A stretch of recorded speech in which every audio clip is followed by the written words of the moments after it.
Good morning, everyone. My name is Daniel Woodhouse. My pronouns are he, him and his, and I'll be your MC for today. It's my pleasure to come to you, whether you're here in the room today or at home or in your workspaces today, for this Pride in Employment seminar. Welcome to the Victorian Pride Centre, and I'd now like to introduce the CEO of the Victorian Pride Centre, Justine Della Riva.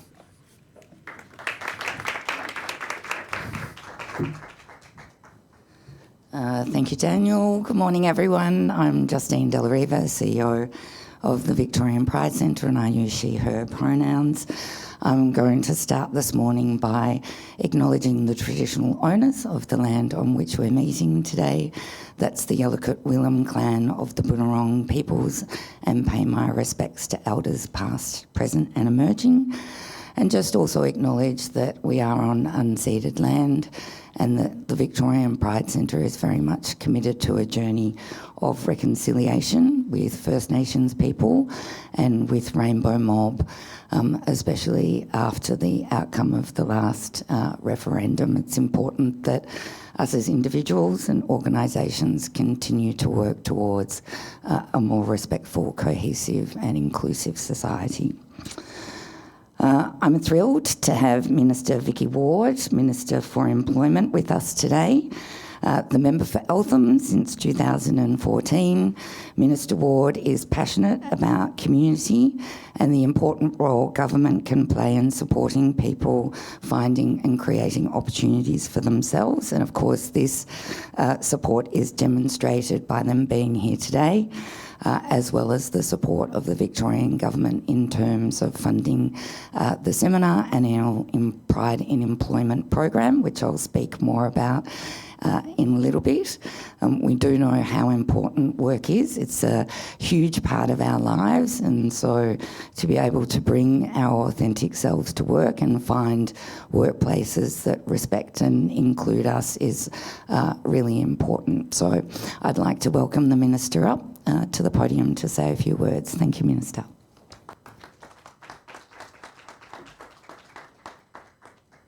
Thanks, Justine, and thanks very much for your acknowledgement of country, which I share. I'm just going to pop that down because otherwise you won't see my head. That's all right. Might be a good thing. Hi, I'm Vicki Ward and I am the Minister for Employment. I'm also the Minister for Prevention of Family Violence. Also, I'd like to acknowledge Nina Taylor, who is here, our local member, who does an awesome job and I know is well known to the centre. I acknowledge Justine and acknowledge Daniel, and I want to acknowledge your team and everybody who has helped put together today.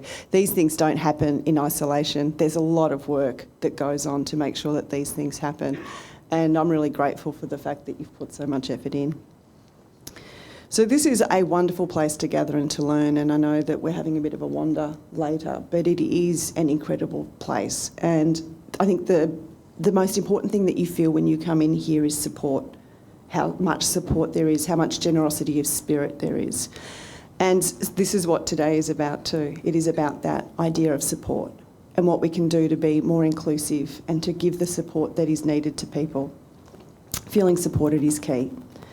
And we all get nervous when we go for a bit of job recruitment, go for an interview, front up to a job. And I'm sure you can imagine how nervous it can be, and I'm sure Nina has experienced this too, where we rock up to 48,000 people, more or less, for a job interview every 4 years. And it can be a bit nerve-wracking. But I can imagine how difficult it can be to be a member of the rainbow community, rocking up to a job or an employment service provider. But I'm not going to experience that. And this is why it is important for us to listen to lived experiences, to learn from those who know what it is like to enter a new workplace unsure if they're going to be accepted for who they are. We know that LGBTIQA+ people can too often face complex barriers to employment that includes discrimination. So 2/3 of LGBTIQA+ people continue to hide their identities when they are at work. And for some, this is a clear choice of respected privacy. But for others, it is a choice of clear exhaustion as you continually monitor and repress your true self. This can affect your mental health and well-being. It can limit productivity, growth and career development. And in the wider community, we need to do better. In Victoria, we have been clear as a government that equality is not negotiable. All Victorians should feel safe and supported in all areas of their lives, including starting their first job, including going through a recruitment process and including at work. Employment services need to ensure that they are inclusive and tailored to specific communities. They need to recognise the diverse barriers that people can face and want to do something about it. Listening to lived experience helps bring about needed change and improved outcomes. Outcomes like providing services suiting individual needs, talents and aspirations. We want every Victorian to feel supported into employment and to be able to bring their full selves to work if that is their choice. Jobs Victoria recognises the specific barriers faced by the rainbow community, which is why we've supported the Jobs Victoria advocate to be here at the Pride Centre. We're supporting employment providers to provide their services at the Pride Centre, increasing access to inclusive and respectful employment services for all LGBTIQA+ job seekers. We all deserve access to appropriate job supports and services without fear of discrimination or exclusion. And I want to talk about Fitted for Work, which is an amazing employment provider, and we're supporting here at the Pride Centre. Last year, Ben Carroll was here announcing $285,000 in funding for Fitted to Work to deliver Project Purple, providing transgender, non-binary and gender diverse people with increased access to employment opportunities. Fitted for Work creates a range of work readiness services, including job search workshops, one-on-one interview preparation and a personal outfitting service, helping job seekers access work-appropriate clothing. Supports that can lead to greater confidence and job readiness. Project Purple has supported many, providing access to career development, confidence-building workshops and wraparound support that is tailored to rainbow needs. When I visited Fitted for Work not so long ago, they spoke to me about their commitment to this project, the joy that they actually get from the support that they are giving and seeing the rewards when somebody is wearing what they want to wear, looking how they want to look, being who they are and feeling confident about this and ready to get out and look for or find or go to that job interview or be a part of that workforce. And it is fantastic to have organisations who really feel that personal joy, who really want to be a part of that experience. This is a strong example of how employment services can support people in a safe and welcoming environment. Today's seminar is a great opportunity for employment support providers to come together to better understand the needs of LGBTIQA+ people in accessing employment support that is culturally safe, welcoming and responsive. It is a great opportunity for us to learn from each other, and it's a great opportunity to be able to learn from Rainbow Ready, who are also here today to share information about their important work in supporting regional and rural communities to build LGBTIQA+ inclusion. We know that in regional and rural Victoria there can be their own challenges when you're a member of the rainbow community. And this includes experiencing higher rates of family violence. And it means that we need to make sure that support services, including employment providers, are safe and inclusive. And so using the Rainbow Ready tools, rural and regional employment service providers can obtain Rainbow Ready status to show that it is a welcoming and safe workplace. So I want to congratulate our Pride Centre for the work that you do, for the ongoing work that you do, for the continuing to find new ways to support community, to be out in the wider community, to be raising your flag and to helping us as a state be as inclusive as possible. Thank you. Yeah. Over to you, Justine. Thank you, Minister. I think you touch on a number of important points about the Pride Centre's role in facilitating and bringing communities together and working more broadly with services in the mainstream, as well as building the capacity of LGBTIQ+ organisations to make an impact on the lives of all LGBTIQ+ people. So I want to welcome everybody in the room and also acknowledge everybody who's joining us online today.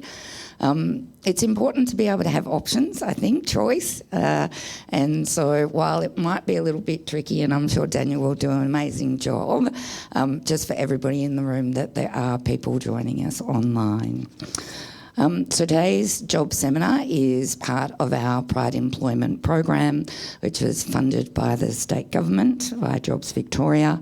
And it is a program that seeks to build the capacity of employment services and service providers to support pathways to employment for LGBTIQ plus job seekers. And LGBTIQ plus job seekers can and most definitely should connect with employment providers in welcoming and inclusive environments and culturally safe environments. I believe it's incumbent on service providers to really understand the barriers, the unconscious bias and the discrimination we continue to face in order to create that better access and those pathways to services. I know that there are services in this room who are doing really great work in this space, and Minister pointed out Fitted for Work, that are really doing great work, and I think it's important that other job services also connect and learn from each other. That's one of the ways that we can better provide services and best practice. But today is about us having an opportunity as a community to talk to you and share our experiences and our tools. As we know, the LGBTIQ plus community continues to be overrepresented in all the wrong stats: mental health wellbeing, depression, suicide, ideation. We know that meaningful employment and being your authentic self in the workplace can bring those numbers down. There's a report that was written a few years ago that indicated that 60% of LGBTIQ plus community members are not out at work. I know personally what that means in terms of your ability to perform, your ability to bring your authentic self. It has an impact not just on you individually, but on the organisation and the organisation's ability to reach goals, to innovate, to collaborate, to listen and hear diverse perspectives. And this is why you are all here, I hope, today, and why Jobs Victoria has supported the Pride in Employment program and the suite of activities it will bring so that we can make a change to our community. Today's seminar is just one part of the Pride in Employment program. The seminar will be followed by a Jobs Expo, where we will bring LGBTIQ plus community members into the centre to engage with services here on the ground floor, as well as a series of targeted activations. We've found throughout the range of programs that we've delivered at the Pride Centre that being able for community coming to a space that they know that they're respected in, that they feel a sense of welcome and inclusion, it's just one less barrier to actually having those important conversations with job services and other services. The Pride Centre has 4 key pillars. One of them is about facilitation. So today, again, is an example of how we want to work as an organisation in connecting our community with services, not just LGBTIQ plus specific, but broad mainstream services as well as amplifying. So as the Minister pointed out, there are challenges and barriers to LGBTIQ plus job seekers, and our role is to amplify that, is to highlight that and then also come with solutions and activities to help make meaningful impact.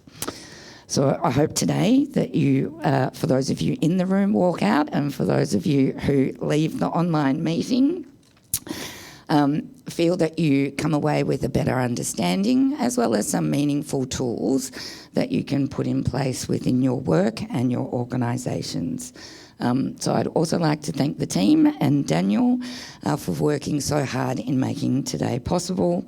And one final favour I'd love to ask all of you is, we know how important data is, and so at the end of today there'll be a survey. I like to say, if we're not counted, you can't see us, and evidence is often what's needed in order to secure further funding and support in terms of programs that do make an impact to LGBTIQ+ communities. So please share your feedback. I love it. Thank you, and over to Daniel. Thank you. Thank you so much, Justine and Minister Ward.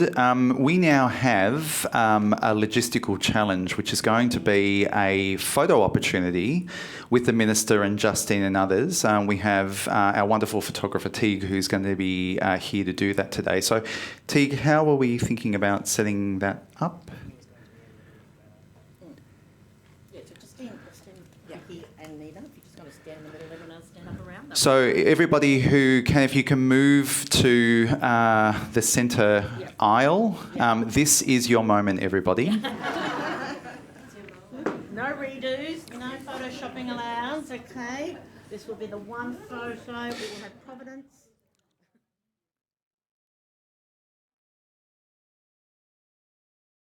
So everybody, firstly, I just want to say thank you to both Justine and Minister Ward. As I said at the top, my name is Daniel. My pronouns are he, him and his.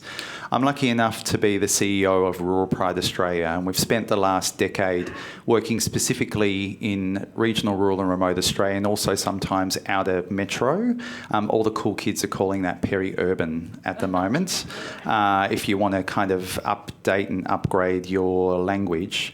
But one of the things that we do know from all of the work we do in those communities is how much it means when people turn up and show up for LGBTIQA+ people. So I just want to say thank you, whether you're online today, whether you're in the room. Thank you so much for showing up and turning up for LGBTIQA+ people. What we're going to do today is a couple of things. Firstly, we're going to look at what is the case for LGBTIQA+ inclusion. Why are we here, and why is this so important? You've heard the Minister talk about the stats. You've talked about Justine in terms of the impact of being your full authentic self at work and the outcomes that actually has with the bottom line of business and employment. After we go through the case for LGBTIQA+ inclusion, we're going to give you some real-world examples. So we'll give you actual case studies of where people have actually done this work, because we know that there's a mix of people who are joining us here today. There are people who are first-timers or they're early on their journey in terms of LGBTIQA+ inclusion. We also know that there's a whole bunch of people in this audience, online, in person, who are actually doing that work right now. And we're going to hear from some of you, and we hope from more of you as the day progresses. But importantly, as Justine alerted you to, we've also got LGBTIQA+ people with lived experience who will be in the room. So when we do breakout rooms online, when we do the group work in this room, and we actually start getting practical, we will have people with lived experience that can actually talk about the importance of this work, but also maybe help you with some things that you're troubleshooting, but also some ideas about how maybe to get over some of those humps and those barriers. In the afternoon, you're going to get really, really practical. So this is a workshop that I've delivered to now thousands of people, the Rainbow Ready Roadmap, where we actually get our hands dirty, so to speak, around LGBTIQA+ inclusion. And this co-designed document that, whilst it comes from regional rural communities, so 29 of those communities around Victoria, we now know that metro providers and metro services and organisations are saying that they're finding value in that, in terms of its practicalness, in terms of assessing where you're at and actually moving beyond that. Now, just some housekeeping. As you know, some people are joining us online, so we're going to do our best to balance that hybrid environment. We have someone, for those of you at home, we've got an incredible famous person who is actually going to be doing the moderating in Rowena Do. For those of you who don't know, Rowena is a national TV quiz show champion. your challenge for today, either in the chat or during one of the breaks, is to find out what her specialty topic is that got her to a very heavy national prize. That's your challenge for today. Sorry in advance, Rowena. But feel free to use that chat function if there's anything that you need at all. We're also backed up online and in the room by the team here. So we've got Damien, Chris and Michael, so please bear with us as we kind of go through the logistics. And also you've got Kate up at the front and Tyler as well if you'd like to ask any questions throughout the day. If you go out these doors here, for those of you in the room, you will have arguably world's best, Australia's best all-gender toilets and facilities if required. And for those of you who like to know, we'll be having breaks at 10:45, 12 o'clock and 2:30, and perhaps we can put those in the chat, Rowena, as well. In terms of as we get through the day, this is for the online people, there may be that if you are speaking and reporting back, you might actually be spotlighted. And for those of you at home, that means that your face comes up on a big screen with a whole bunch of people in the room. So I'm telling you that for two reasons. One is for if you have any privacy needs, please keep your camera off if that's something that you need to do. But also it's a great opportunity to have your moment and be able to spotlight yourself to a room full of people as well. So do as you will. There's also closed captioning, as I'm sure that you've seen. And now that just leaves us to a welcome and introduction from all of you. Now, you're going to be hearing a lot from myself and others today. It's really important to us that we hear from you as quickly as possible. And there's a way in which we're going to do that. So, if we can just go to the slides, please. Thank you. I want you to answer a couple of questions, and I'm going to get you to do that in pairs and pods. What is that? If you're in the room, you're going to turn to the person beside you or the people around you, and in your twos or threes, your pairs or pods, you're going to answer those two questions. If you're at home, you are going to be magically transported into breakout rooms by Rowena and team. The first thing I want you to answer is, where are you currently today on your LGBTIQA+ inclusion journey? If you're a 0, you clicked on a link and you're in a Zoom room and you don't know why. If you're in the room, you kind of were wandering past and you kind of smelt that there was, coffee and catering and you've never heard the acronym before. That's a 0. If you are 10, they should have a float for you at Mardi Gras. There's a doco in the works. You've got multiple awards, and if I accidentally tripped over or anyone else on the team, you could get up here and you could run this session today. So I think you get what that 0 to 10 is. So in the chat, if you can put your number in the chat, that would be great. And also I'm going to ask you to do that in your pairs and pods. The second question is, why are you here today or online? Why are you investing a day of your time in this seminar? I travel around this country and I hear people say we're over capacity, we're under-resourced, we've got a lot going on. Why are you investing a day? It's really important for us to know what's brought you to this seminar today, and hopefully we can honour that as well. So now you're going to be, if you're online, you're going to be magically transported to those pairs and pods, and in the room, if you can turn to your pairs and pods, I'll give you some moments and I'll grab you back soon. Thank you.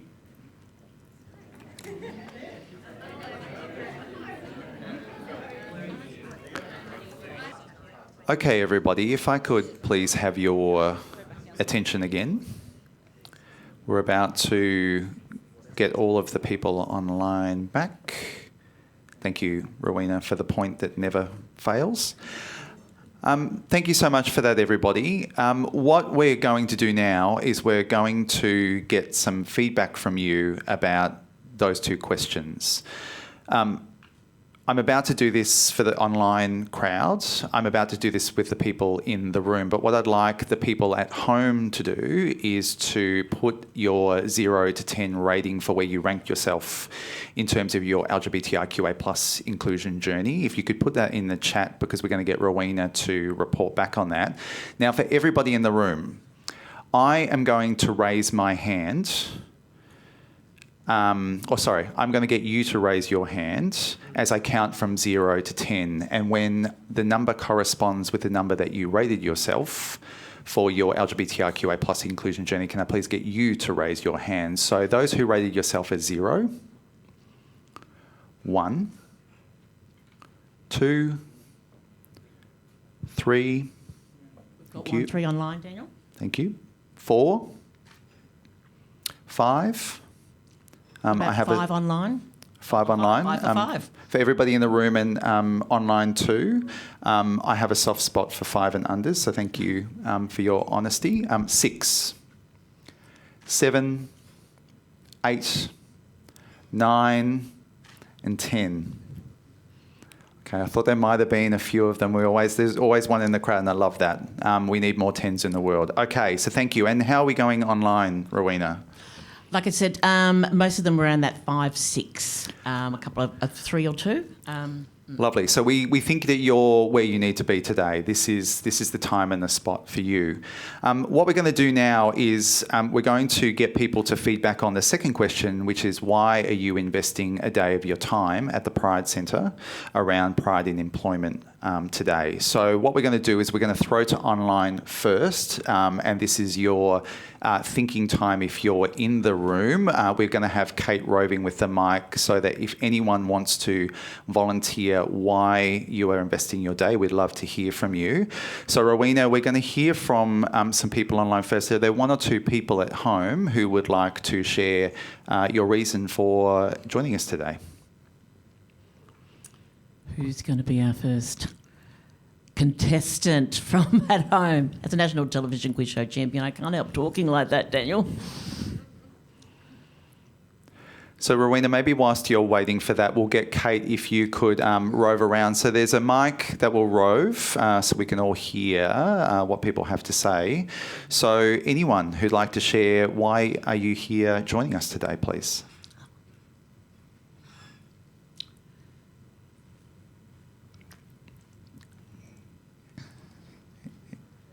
Thank you so much.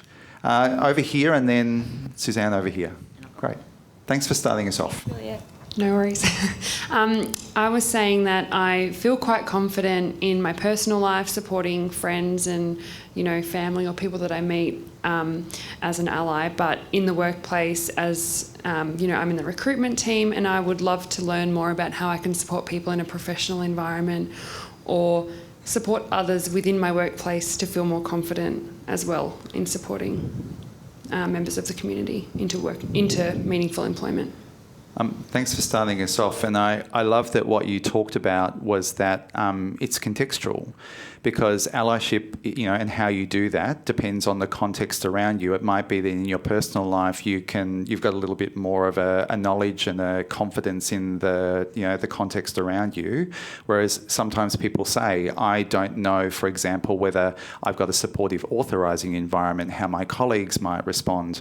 I come from almost 30 years of working in schools, and they just go, parents and caregivers going to knock down the door if we start doing this kind of inclusion work. So absolutely. And I think just to acknowledge too that this is new and emerging work. Like really, even though we've been doing it for decades, like it still is somehow new and emerging work. So thank you so much for starting us off.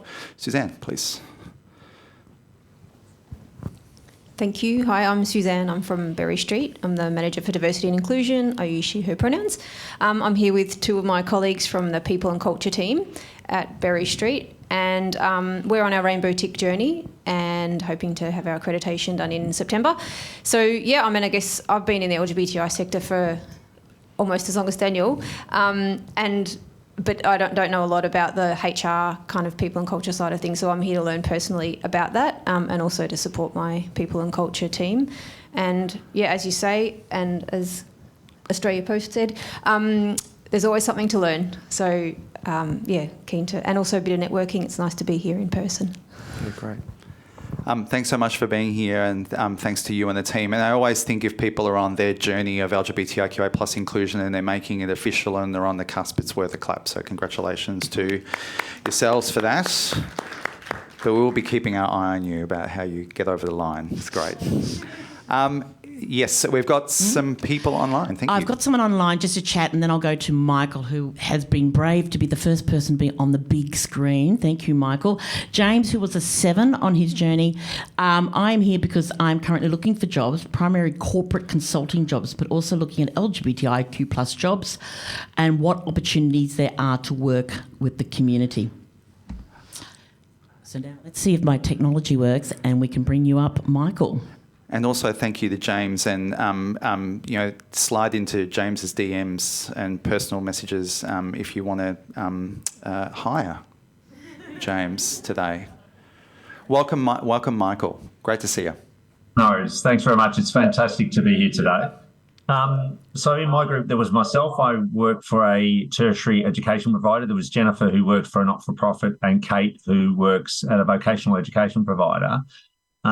We all were around 3 to 5 in our group that we've had some experience both personally and through our workplaces, but feel that there's always more to learn. And I think to the point that the Minister made earlier today, that you never actually know what it's like to be in someone else's shoes as much as you may empathise with them. So the more you can listen and find out, the better that will help you support them and the experiences that they're having. I think there were 3 main points for why we were interested in investing our time today at this seminar. It was about getting greater understanding, having more awareness, both in our personal and professional lives, and gaining knowledge to provide others that we work with. Like I work with students, Kate works with students, and Jennifer works with the staff as she's in talent acquisition. So, how can we support individuals, what does work and what doesn't work, so that we can provide a greater support and be a greater support for those that we work with. Thanks so much to Michael, and also to your team, your group, your pod online as well.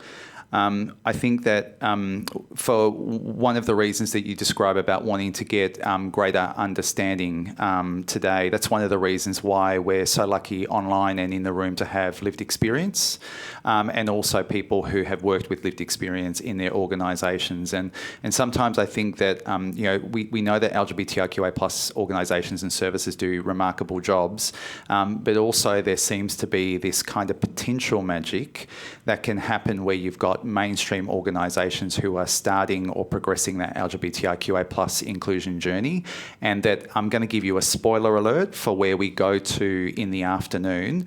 The spoiler alert, and the thing we'll keep on coming back to in the afternoon, is that engagement of lived experience of LGBTIQA plus people is going to be the key for this. So that is, without that, we're all doing guesswork, and that's going to kick the can down the road and mean that we're delaying the inevitable, having those conversations. And again, that's the reason for having the real world case studies in the room today, who'll be presenting to you after the break. But also, like I keep on saying, there will be lived experience both online and also in the room as well. So thank you so much, Michael. Rena, do we have anyone else online? We just had Jenny make a comment that they're here to also make our not-for-profit workplace more inclusive, and they were sitting at about a 6, and they're also very similar to Michael. I'm not quite sure if that's in looks, glasses, or something else that Michael said, but, could be twins, I'm not sure. Thanks so much, Jenny, for that. And like I said, if you're sitting around that 4, 5, 6, you're in a great place for today, and we're looking forward to where you get to by the end of the day. Anyone else in the room? Anyone else want to add to that? Yeah, thank you, Amy. Hi, my name is Amy. I'm from Fitted for Work, and we do have some amazing programs happening at the moment, and Project Purple, as it was mentioned earlier. And personally, I'm here. I'm the Job Hub coordinator, so we do all job readiness services. So I just want to make sure everything we're delivering is appropriate and accurate for the community, and it's going in the right direction to create a supportive environment. I suspect a lot of people, Amy, thanks for being here and all the work that you have done and do. I suspect a lot of people will be wanting to pick your brains throughout the day, but also there might be a chance for you to share more of that, because, again, we really want people who are doing the work to be highlighted today and to get that learning. So thank you for being here. Thank you. Anyone else? yeah, thank you. Hi, I'm Phil. I'm from the Centre for Disability Employment Research and Practice, commonly known as CDERP, which is a horrible acronym, but anyway. I'm here, I'm a bit of a journey myself. I've been out for many moons, but it's a case of I think it's evolved and I need to refresh and keep up with what the trends are now. I'm dealing with a lot of youth with disabilities now and that are identifying not only on a spectrum with autism but also on a spectrum of sexuality and how they're dealing with that in themselves and with their families and how they deal with that with a potential employer as well. So they're basically in a minority within a minority and trying to be comfortable in themselves and in a workplace and have that inclusive workplace support them. So yeah, I'm here to increase my knowledge so I can help those people. So yeah. Thanks for being here, Phil. Really appreciate your openness to evolve and refresh. I think I was actually here last night for an event and there was a Bunurong elder who was speaking and he said, my hope is that when you come to this country, you'll walk lightly, but you'll have an open heart. And sometimes I think when people come into the space, they don't necessarily walk lightly or have that openness of heart and mind for that refresh and evolve. So I really appreciate that there. The other thing which I think that you've noted is something that has been really a real thing for LGBTIQA plus communities over the last couple of years is this word that is said more and more these days called intersectionality. And so people who have multiple identities and and how those work together and sometimes people can see that as an automatic negative. They come from that deficit model.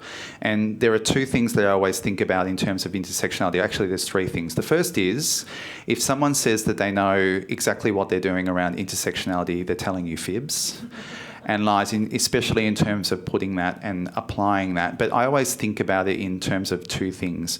One is in terms of both risk and opportunity. So is there multiple identities? Does that provide them with certain risks, but also does it provide them with certain opportunities, certain perspectives, lived experience that means that they can see the world differently and navigate through the world differently. And the other thing that I think about often are both barriers and support, because often people will go, oh, well, they've got barriers.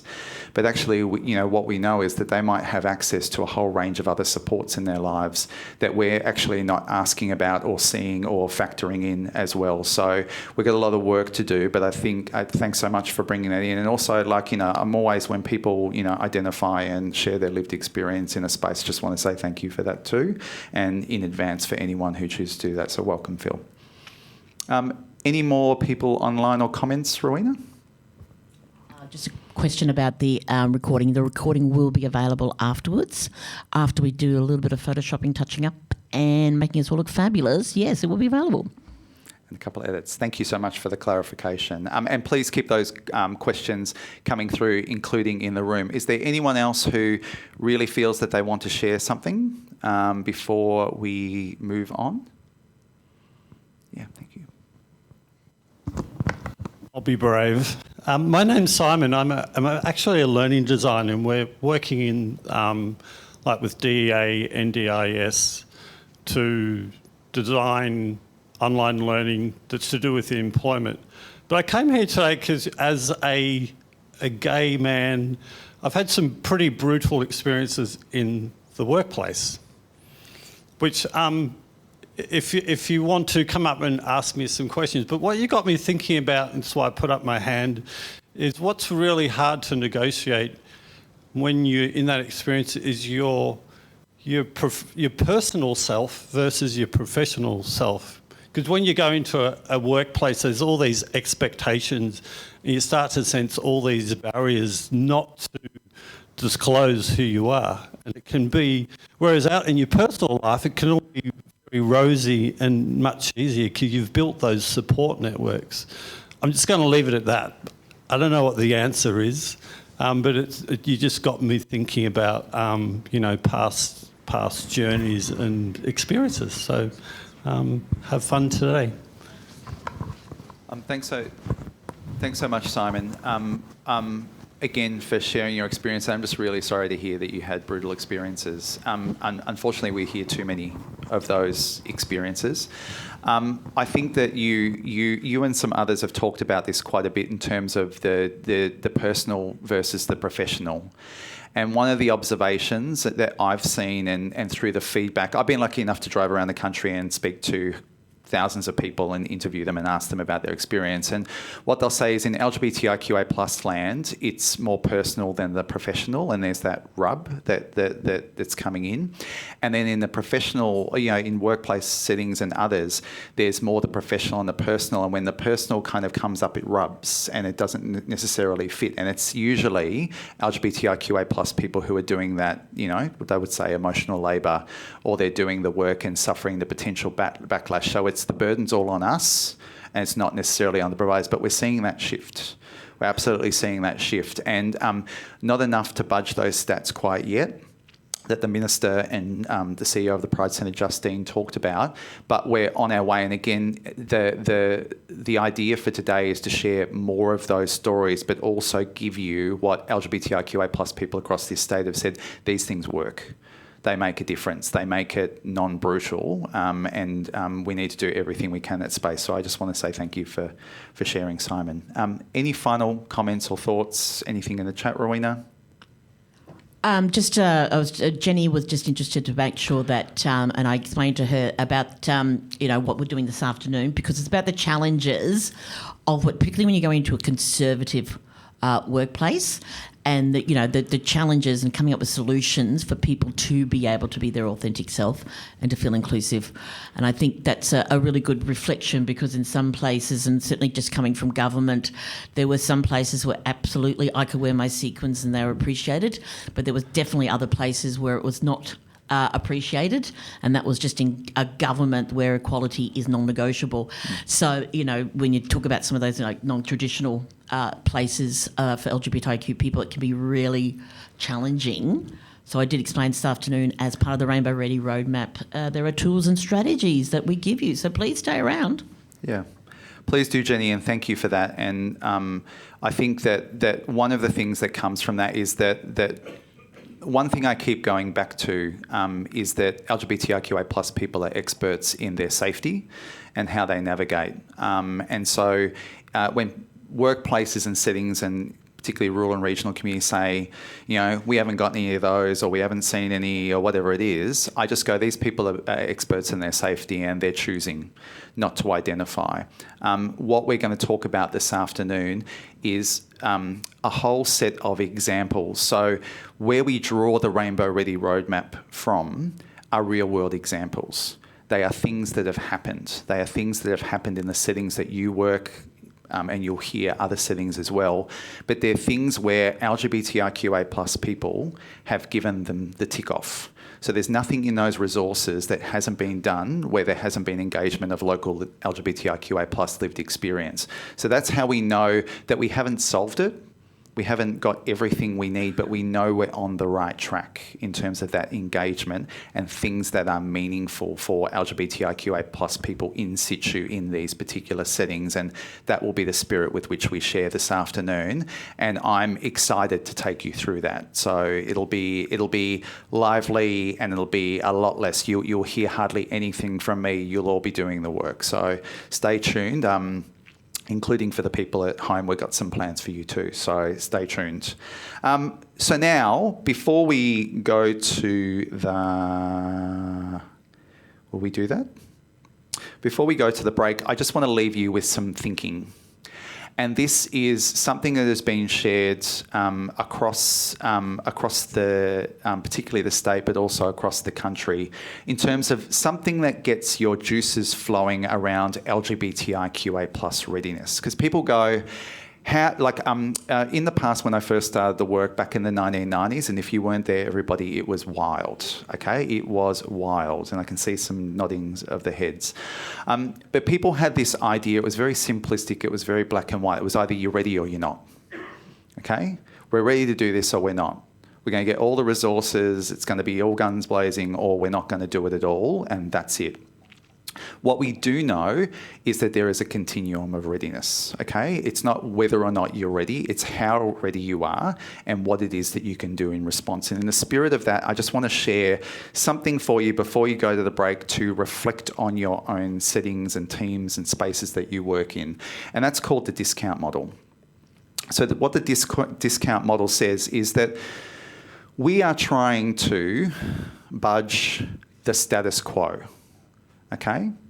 And when you budge the status quo, there is inevitable resistance and a pushback. And so how do you identify that? And I'm going to get you to think about your own settings and workplaces where you are at the moment.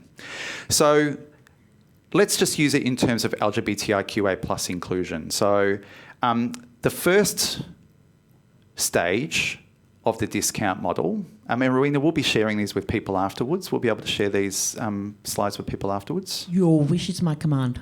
Great. To see people, please take all the pictures, but also want to make sure that you're going to get these. So the first stage is existence. You actually acknowledge that there's a problem.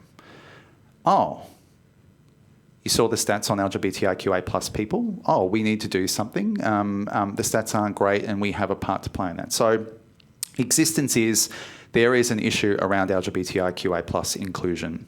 The second one is significance. So that is, it's not just, I remember that, many years ago I drove around to every nook and cranny of the country across regional, rural and remote Australia. And I'd rock into town and I'd go, oh, like what's LGBTIQA plus kind of life like here? And they go, no, we don't have any. Oh, actually, we had one about 5 years ago, but then he left for the big smoke. Poof, he was gone, and then that was it, right? So we had this idea that it's only for a couple of people. There's not necessarily any significance to either the numbers or the impact and experience of the group. So significance is the next step. The third step is solvability. Okay, there's a problem and exists, it's significant, but what the bloody hell are we going to do about it? Okay? Is it solvable? That's where people go, oh, we're going to need government policy and we're going to need 10 billion people and we're going to need all of these different experts and these world-class models to do it. Actually, we know that this is something that's solvable.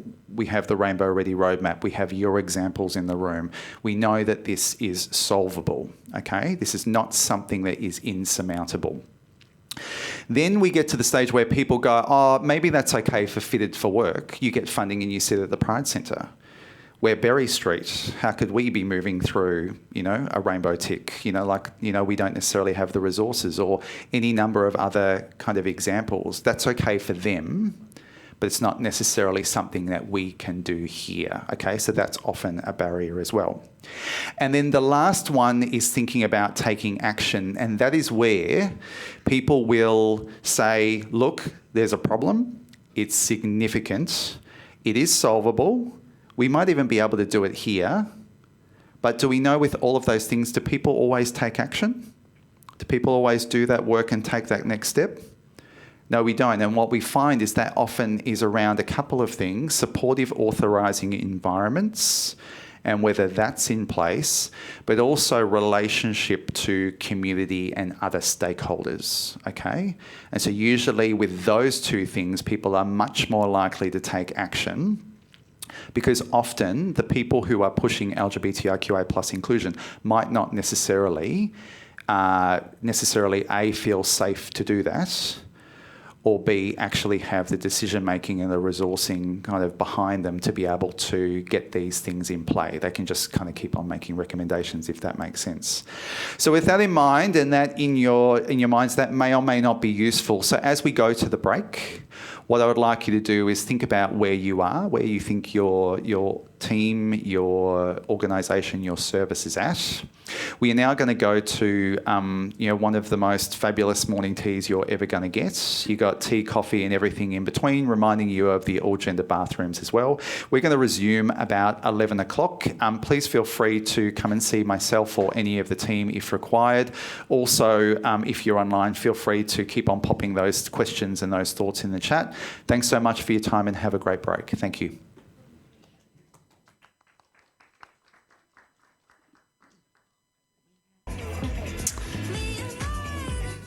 Welcome back, everybody. Thank you so much for being punctual. I'm assuming people online, you're back with us too. So thank you for joining us in the break. Now we have a great opportunity to hear from some real-world examples, but we've got a quick announcement to make. There are two things I need to alert you to. The first thing is if you so much as look at the door or look like you want to leave, Kate is going to pounce upon you and make sure that you fill out an evaluation form, okay? Because as Justine said, we need to be counted. Data is the driver of so much these days.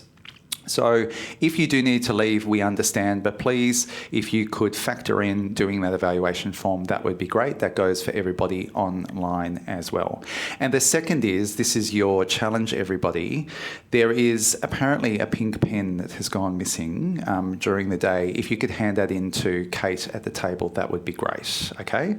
So, with that mystery and wonder all behind us, it is my absolute pleasure to introduce our first case study example, real-world experience. Anastasia Lee is from Matchworks, but what you might not know is that Anastasia recently won an award at the Western Region LGBTIQA+ Awards, the Rainbow Awards, and was it Living Legend Award, is that right? Lifetime achievement, which is legend, okay? So please welcome Anastasia, her legendary status.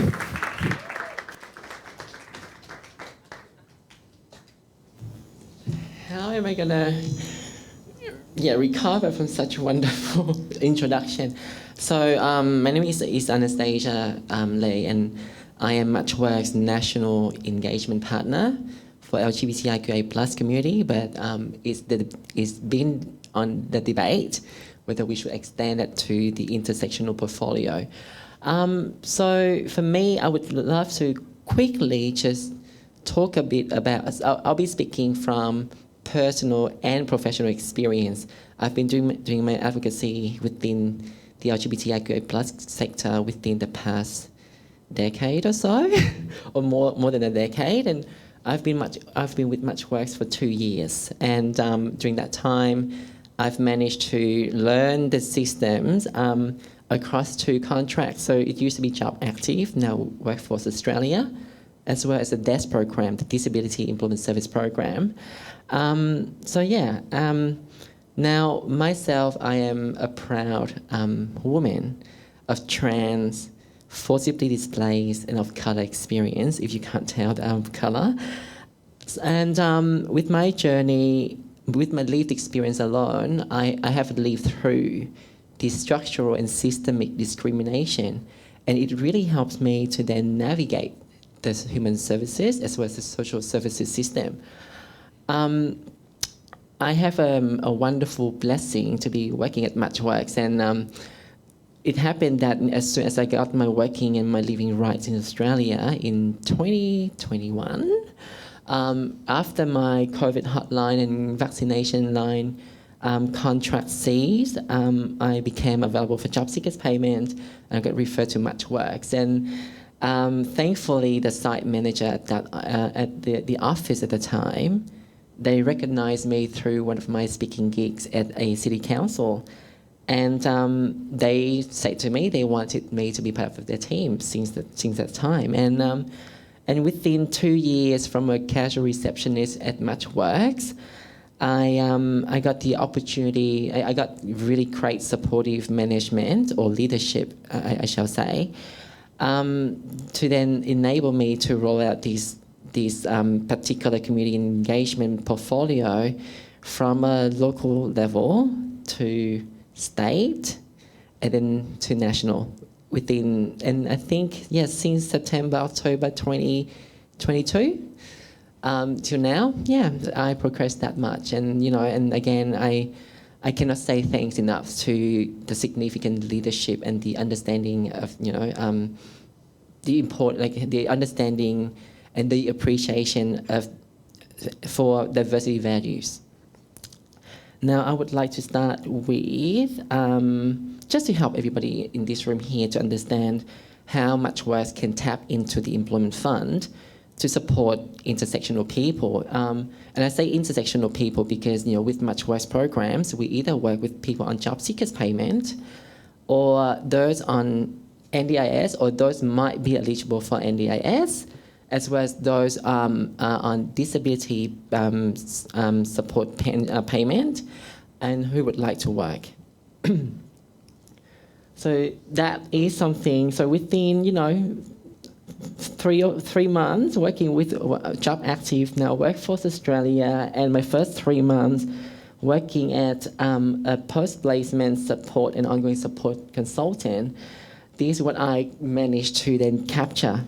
So it can be quite tricky, and I'm more than happy to answer any question in regards of referral and understanding all of the 2 programs a bit better.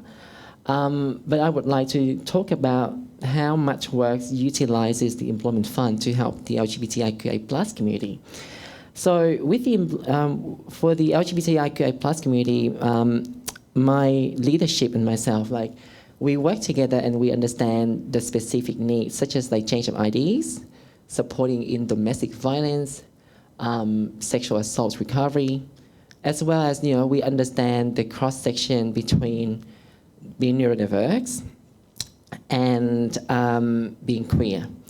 Now, with the DES programs is where we actually have more, the Disability Employment Service program, we have a bit more of a leeway to really play with the Employment Fund because it comes from our bottom line.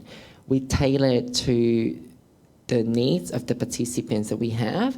So be it if they need extra support for mental health and well-being, or even physical assessment, that also, we can also support them on top of our existing internal health and well-being services. We also can help participants who are neurodiverse and queer and who are reluctant to, you know, work in a more corporate and a more professional setting, to then support their, you know, entrepreneurship, support, and as long as we then can relate it, you know, to that specific expenditure to their employment and how we can help them sustaining their business, then we can also do that.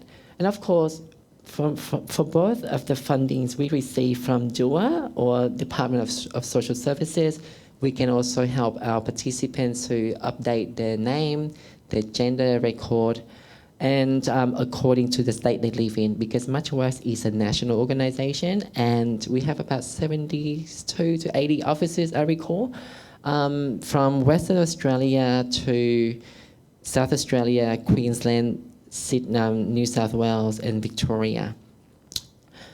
And the wonderful thing about this is that given that my senior leadership and myself, we understand very clearly how LGBTIQA+ issues, unfortunately, is a politically divisive topic, and we don't have a federal framework or policies or bodies such as NDIS to lean back on. And so hopefully through my role and by utilising the Employment Fund and our partnership a bit more wisely, then we can distribute a lot of the equality and equity framework within Victoria to help our communities in the other states, especially like, well, I've been to Queensland and that state really need a lot more support. And, you know, and Western Australia, where the state government just pledged about $900,000 to the first LGBTIQA plus inclusion action plan, and we really want to support the communities in that state as well. Now, so these are some of the services available from our internal health and well-being. So again, it comes from our bottom line, and it comes from the employment fund that we have access to from DUA. And so quite a few things going on, mainly focusing on addressing the mental health issues that a person may have that pose significant impact to get them into employment. So be it motivation, be it domestic violence, it's a safe space for them, and even advocate for them. From the same employment funds, we also now run a specific program called My Way Employability. So specifically for neurodiverse people, advocating for them to get into the workplace. Recently, we have quite a successful partnership with our corporate partners such as Kmart, IKEA even, and the Quest Hotel to really help them to understand the benefits of having a full-time position split into two, and the benefits of hiring neurodiverse staff and having two neurodiverse staff working in the same role. And so that's something that we focus on, and we are more than happy to work with other service providers to really help people to get into work, because circular economy is something that we have come to understand, and really we want to focus on supporting other businesses and other services to sustain as well.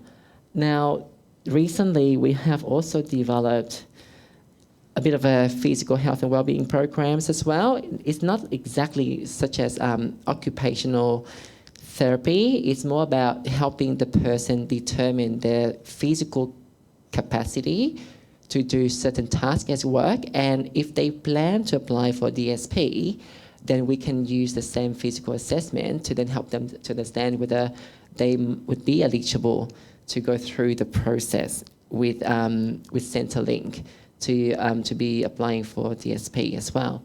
And of course, we utilise the same fundings that we get from the DES program to then support people applying for NDIS, and even guide them through with the NDIS application process, because we have a national NDIS engagement team to really help the communities out there. So that's just a bit about me and the work that I do and what my organisation can offer. We can offer a lot more, but I would prefer to have a Q&A session so it's a bit more interactive and really answer your questions as well.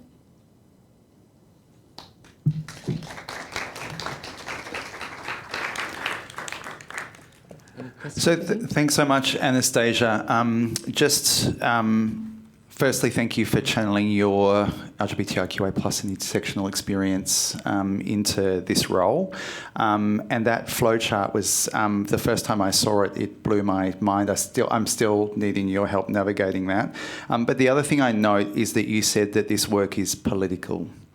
And that we know, if we've heard anything, and I'm sure those of you in the room who are LGBTIQA plus, those that have, are working with LGBTIQA plus people, you'll know that community safety has been a really big deal in the last 12 months for our communities, and that is likely to be an ongoing thing for us as well. So just really want to acknowledge that that's what you said. But now we're going to have, my understanding is, we're going to have a roving mic. So there's one over here. So does anyone have any questions for Anastasia, please? Thank you. Hi, Anastasia. Thanks for sharing. You talked about Matchworks being a really supportive environment and how management and leadership sort of helped you to thrive. Can you tell us a bit more about that, or what they did, or how they made you feel like that? I think, first of all, and to be honest, like in every workplace, it doesn't matter how perfect they score, right? There would be one of a few individuals that would always try and press your button. So I do have to also acknowledge my own capability to navigate through all of those things and stay true on my path. Now, so after 3 months as a DES, post-placement and ongoing support consultant, so by that time I'm very well versed with the structural gaps in between the two contracts or programs, and that's something I'm quite good at, just digging for stuff. And I present to them about, most people, we have access to the most challenged people, and how come we don't have stats about it? How come we don't have specific pathways to support these particular individuals? And how come we don't have cross-sectional data? And that's when they just like, well, how about this? We allow you to use, reduce your KPI, reduce your caseload, and maybe try and work on this.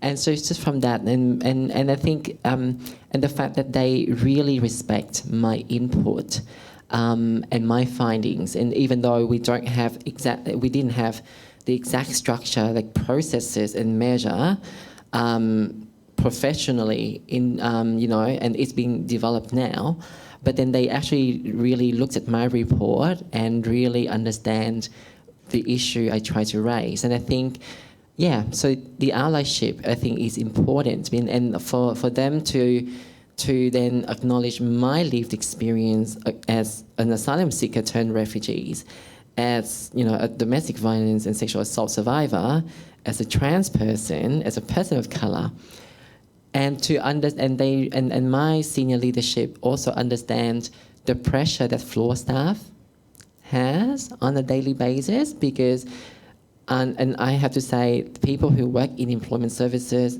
like it takes many of my colleagues have been in this industry for 25 years, like as long as Much Worse has existed, and they've been in management, but then they decided to do the floor work because they are passionate. And then so I help my leadership to also understand these are the treasure that we have, that the floor staff are the ones making money, not management. We should invest in them more, and they agree with me. And so I think it's just that understanding, and really understand, open-minded, and really, appreciate some honesty, because with my journey, I'm not afraid of losing anything. I've like many people in this room, I've lost things, over time, and significant losses, so many times in my life. And I just had nothing to lose. And then so I decided to raise my voice. But of course, in a more diplomatic way and persuasively, yeah. Thank you. It sounds like they were lucky to have you as well as the other way around as well. Oh, yeah. So I think that's another part where to really, and they really appreciate the leadership. And of course, they appreciate the things I do outside of Much Works. And, these days I've learned to accept that, I might be a community leader, just like Daniel or Rowena here. And, they really allow me to then take lead our communities as well. So, yeah. Thank you. Thank you. Any other question for me? Rowena, just checking if we got anyone in the Zoom room who'd like to ask a question. No questions, but just comments of what an amazing speaker Anastasia is. Sorry, one's just come in. Does Anastasia recommend any strategies in dealing with unconscious bias in a culture for people from her community? It's really interesting because even for me, I work so hard, and I still try to navigate and understand, like whether I work hard because it's part of my journey of being the woman I am today, or I work hard to avoid tokenism. Because right now I'm still the only trans person in the national level. At the national level, I'm still one of the very few people of colour. I think I am also the only person with forcibly displaced background to be on national level. And so to remove unconscious bias, I think it just really comes down to having a framework that focuses on equity rather than just specifically certain issues.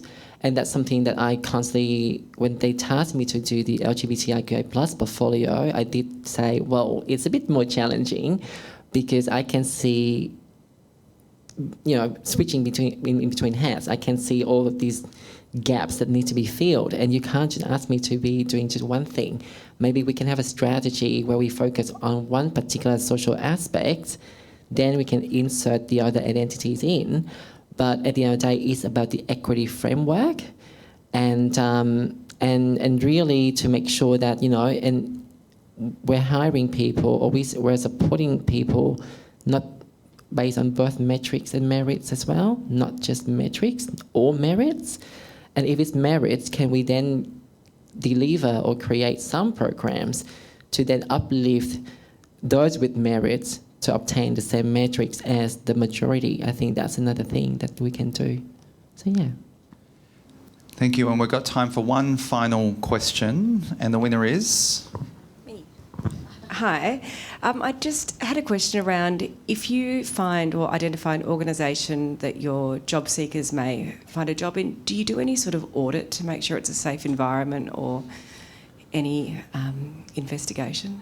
Yeah, so with the structure I have shown earlier, so we do have the employment assistance team, whether it's Workforce Australia or Disability Employment Service, we have the employment assistance team. So they are the ones that would be the floor staff who listen to the stories from our participants on a daily or monthly or fortnightly basis. We understand the barriers to employment. We understand their specific need. Then we have a team where they engage specifically with employers, and they even do reverse marketing so it's, at the end of the day, it's all about, because we understand that for us to keep receiving the fundings that we get, it's based on outcome. We need to make sure that the person stay in employment, and so the crucial first 4 weeks are very important to make sure that the person is in a job where they feel comfortable and supported. And that's where post-placement support person like myself, when I was at the beginning of my journey, was doing, is to make sure that we contact the employer, we speak to the participants on a weekly basis, checking on them if they need anything. And of course, we tap into the employment fund to even help homeless people having fresh haircut, shower, getting them fresh clothing, and prepping them up for interviews as well, because we understand how these employers work and what they want to hear at the job interview. So we try our best to tailor the jobs that we place people in, by listening to their needs. Yeah. Thank you. Thank you so much. Can we have a round of applause for Anastasia, please? Thank you so much. Thank you, everybody. Thank you. Now we are fortunate enough to have Trent Miller from Youth Projects, and a clue to some of the work that they do might be if you've got a coffee on the way in, up the front at the cafe, and I'm sure that Trent will talk a lot more about that. Thank you.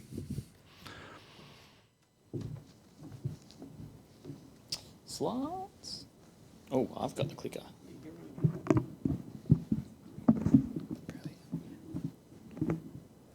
Hi everyone, my name's Trent. I go by he, him, his pronouns. I'm really grateful to be here today to share some of Youth Project's learnings and our experience around becoming a more diverse and inclusive organisations, and some of the benefits that we've realised from doing exactly that. Later, I'll be joined for a Q&A panel with two of our lovely staff members who are sitting down the front here. B. Hutchins, who is a young person with living experience of being in the queer community, and our social enterprise leader, Celeste Norris. About a month ago, the lovely Rowena game show quiz winner asked me to come and speak today to talk about some of Youth Projects. It's coming. And at the end of our conversation, we had a lot of laughs, and I just sort of said to her, I was like, look, I just want you to understand, and I hope that everyone will be accepting of this, but I am a straight white man coming to deliver this content. I do my absolute best to be the best ally I can be, but when we were going through the scale of learning, where you see yourself as learning on the LGBTIQA+ scale from 0 to 10, I rated myself a 4. So I acknowledge that I've got a lot to learn, but I want to learn and we want to get better. So that's why we're here, and that's also the attitude that I embrace at youth projects. We surround ourselves with people who do have living experience, and we listen to their advice from all levels of the organisation. And Rowena did say that, yes, don't worry, you'll be the diversity target for the day. So thanks for accepting me today. So for those of you who aren't familiar with youth projects, we turned 40 this year, so a round of applause for us. We're a Victorian-based independent registered charity that provides frontline support to young people and people experiencing disadvantage. We have our 6 service domains that we operate in, which you can see on the screen there. And through these service domains, we really want clients to live longer lives, be able to participate in employment, improve their health, and decrease the risk of homelessness. We've got 4 youth hubs that are across the north and western Melbourne region, and we've got our lovely social enterprise cafes, the Little Social, one you would have seen at the Pride Centre here today, and we've also got one at the Alfred Hospital and one on Hosier Lane. And lastly, we have a health and wellness centre also on Hosier Lane that supports people who are sleeping rough. So anyone who's in need for, could be to come and get a bite to eat, it could be to have a shower, it could be to see a doctor, they can get it at Hosier Lane.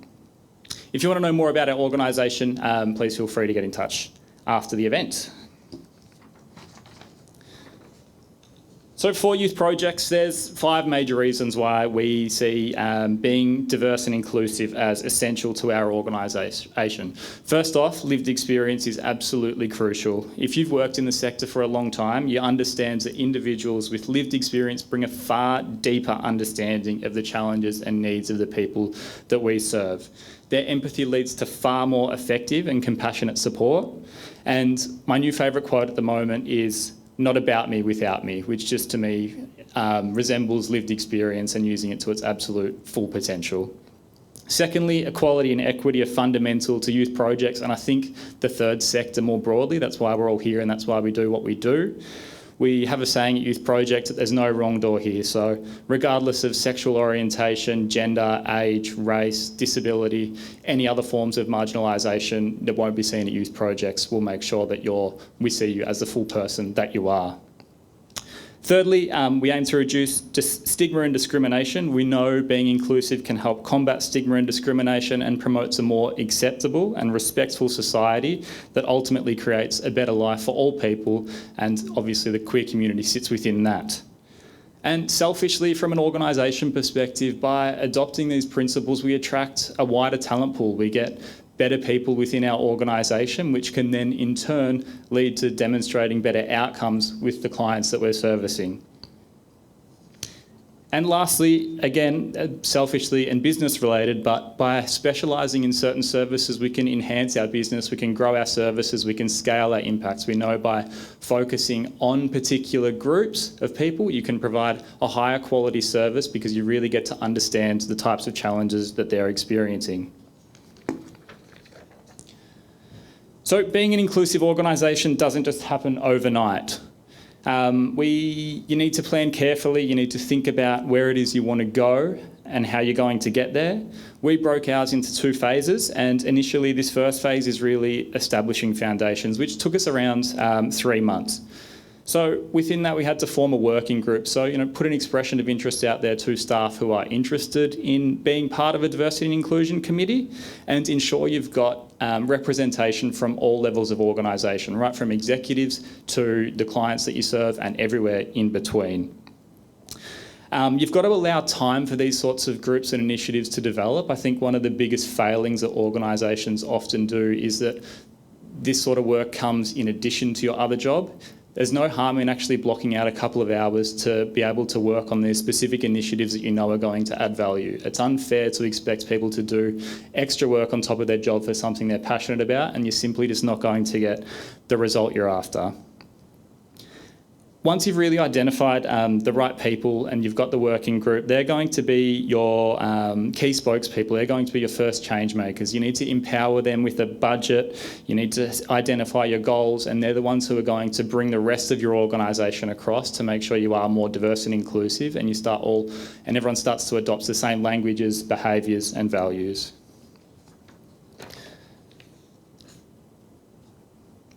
On to the second phase. Don't overcommit. I think there's obviously, when you're working with such a passionate group of people who want to solve all of the challenges, you can run into the way of doing nothing, or you end up spinning your wheels and doing absolutely nothing. Break it down into small bite-sized pieces. Tick off one thing at a time and understand what is the most important to get done first, and chronologically from there. So for us, it included a policy review. So all youth projects policies were reviewed and updated with a queer lens to remove any gender specificity and to ensure equitable access to all services.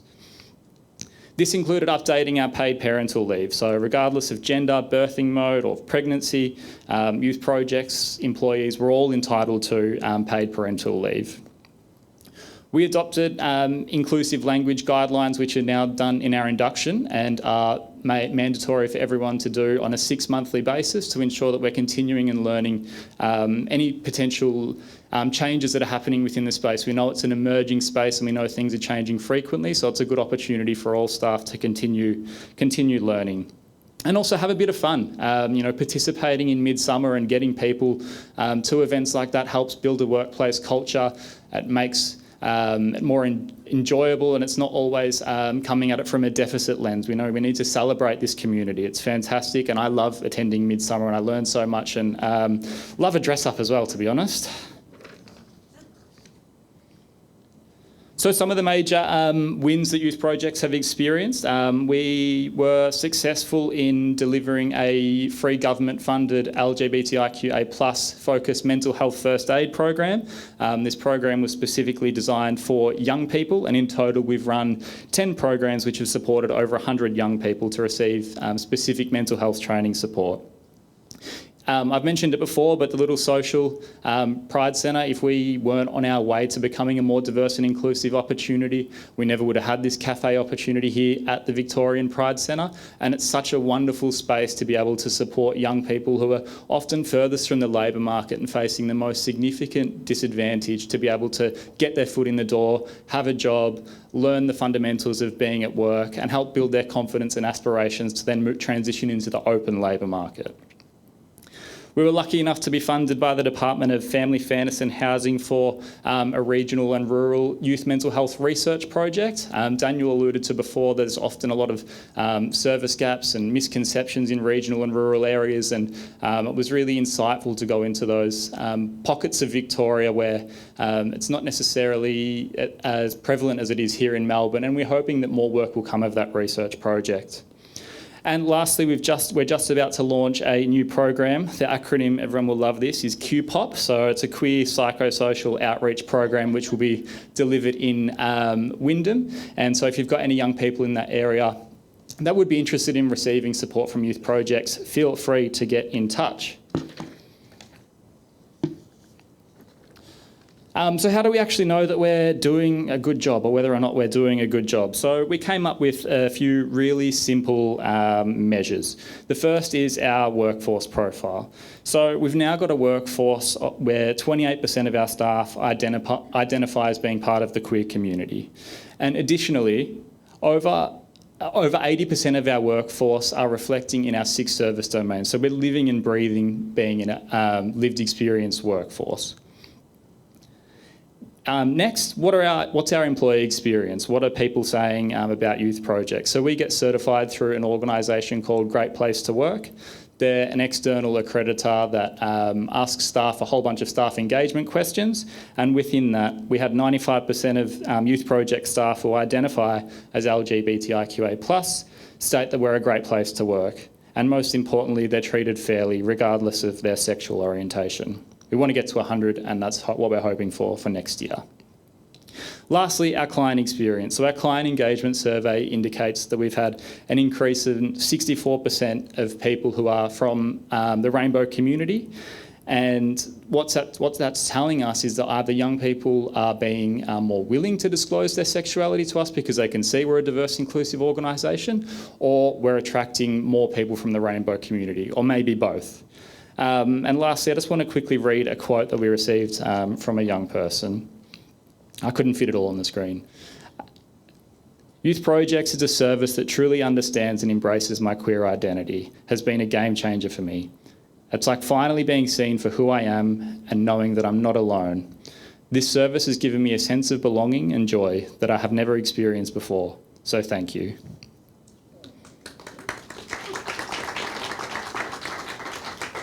So as my presentation comes to a quick end, I hope you've got some actionable, insightful pieces of things that you can take back to your organisation. But I just want to leave you with 3 quick things. Real change takes time. Don't expect it to happen overnight.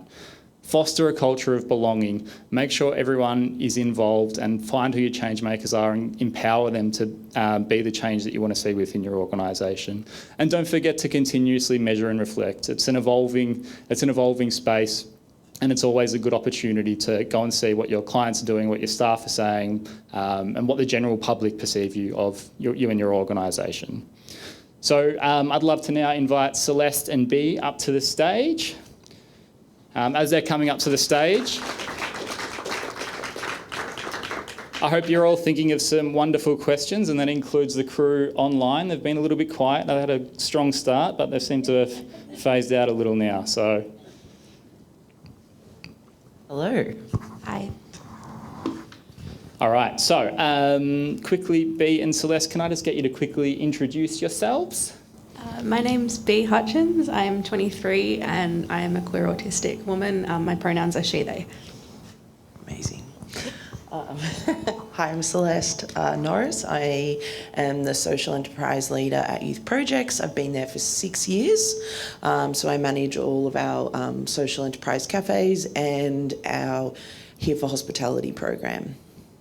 Wonderful, thank you. Sorry, B, I just realised that your pronouns are incorrect on the screen, so I apologise. Just quickly, B, can you share some of your experience in finding employment and how being a part of the rainbow community has influenced you looking for work? In terms of finding employment, I was originally a client at Youth Projects and I was referred to the Here for Hospitality program, I believe at the start of last year, and ended up doing a traineeship at the Little Social, which then transitioned into me being employed at the Little Social. I think I've been there maybe about 10 months now, does that sound right? Yeah.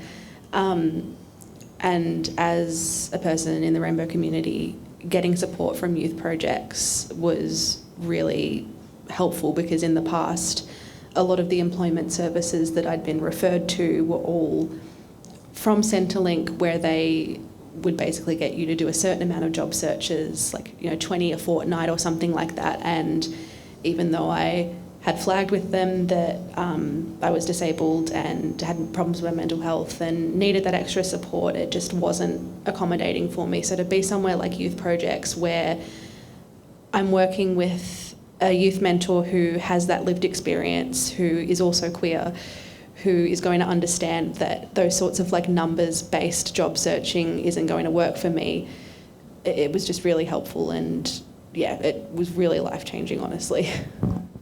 Well done, give her a quick round of applause. And Celeste, as a manager of a pretty large and diverse team, how do you ensure that all of your team members are inclusive and supportive of the LGBTIQA+ community? Firstly, I just want to say super proud of you, B. You're doing an incredible job, and even to come up here and speak today, it's really, really impressive. To lead a large team, yes, Trent. I think I guess it starts with me, right, as the manager. So I live and breathe this stuff, but I'm definitely, when I'm hiring people, I hire based off values, not necessarily skills and experience. I want people to be a part of our team who are going to embrace who we are at Youth Projects and the Little Social.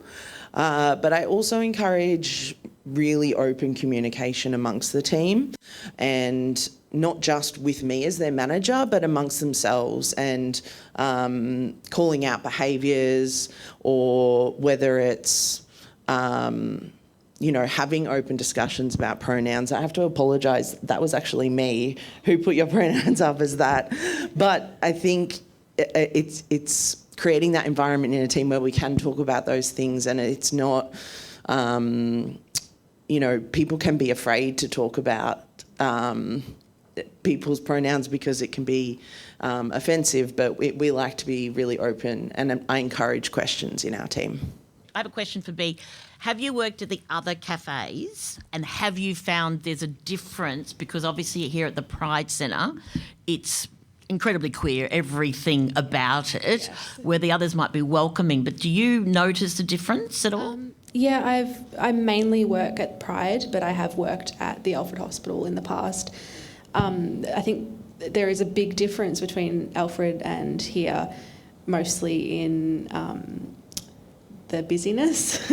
It's a staff-only cafe at the hospital, so it's a lot of busy doctors and nurses, line out the door, that sort of thing. So that's the main difference that I've seen, and I guess the different vibe is less in regards to like the queer aspect and the sense of belonging, but more about it's just go, go, go at the Alfred. So I'll add to that, B.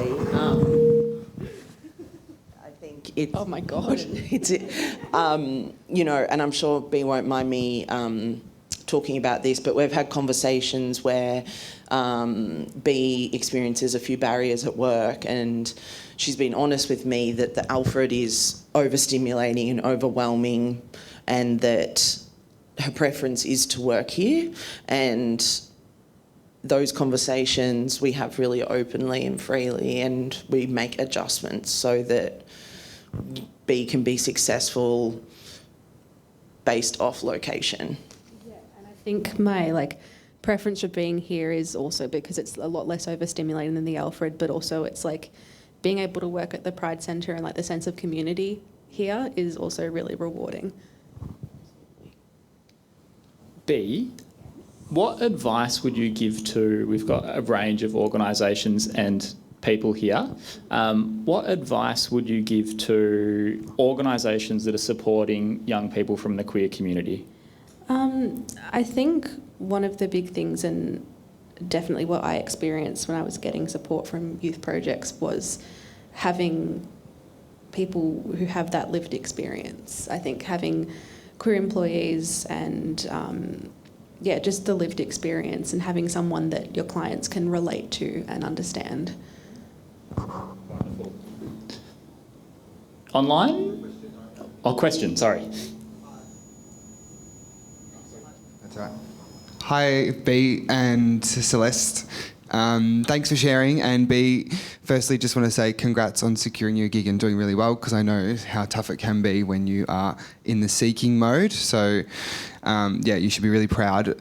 My name's Adrian. I just wanted to ask, and it's maybe a question, to be honest, maybe for the three of you, but B in particular, maybe if you're open to sharing as much as you want from your lived experience, what was some of the feedback maybe that you were facing, and that you, when you were in that seeking mode before you landed this job, and what some of the common sort of, I guess, things that you might have been hearing, and maybe you guys can jump in, and that's other things that you sort of hear along the way for young queer job seekers, and why they're not potentially landing work?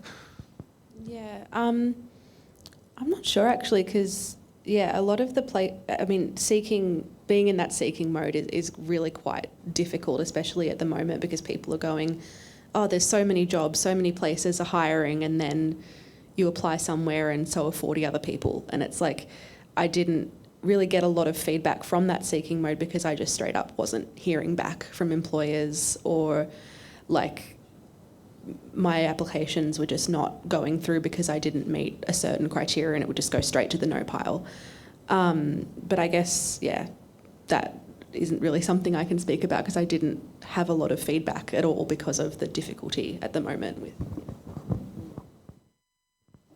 from my end, it's definitely in its infancy for us. We're learning about it a lot, and we're doing a lot of social connectedness groups to bring people together to actually understand if anyone is getting feedback, how do you share that more broadly and widely so that that can be communicated and problem solved. And we're still very much in the infancy, but it's a traditional problem in youth employment, to be honest. Young people are first out of jobs and last in, and they often don't get a lot of feedback, and they're not really asking for much. And we're a part of a wider group that Social Ventures Australia are running called the Employer Lab, which is digging into why young people are, why there are no quality jobs out there for young people. And some of the feedback that young people are giving directly to employers is that they just want to be treated like a human being, and they're actually not being treated like a human being in a lot of different roles and functions. So we're a big advocate for young people and giving them the right. But in terms of the rainbow community, we're still really learning as to what the reasons are. I think there's a big opportunity for us to share on stages like this with people around the benefits of being diverse and inclusive, and hopefully that slowly catches on with organisations. I agree, and for me, social enterprise needs to lead the way, and I think we've made huge progress with our social impact, but I definitely see myself as an advocate, and that our social enterprises have to be the example and set the standard, and hopefully other people can follow.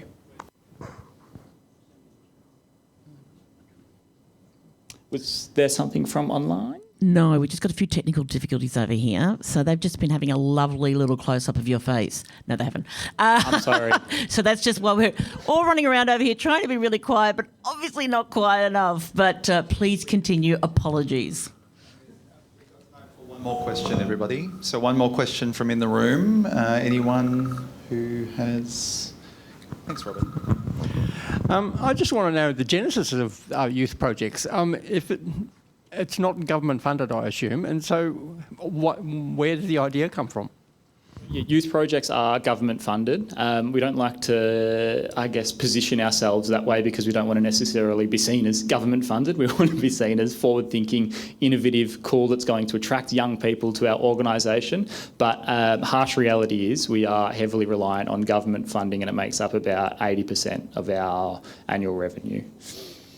Genesis of youth projects, though, good question. It actually started from a group of community members back in the 80s in the Northwest Corridor who really wanted to, they noticed a rising concern with the use of heroin, and they needed to do something about it, particularly for young people. So it was a group of community members who got together and started youth projects on 6 Hardington Street in Glenroy, which is the building that we're still in today, believe it or not.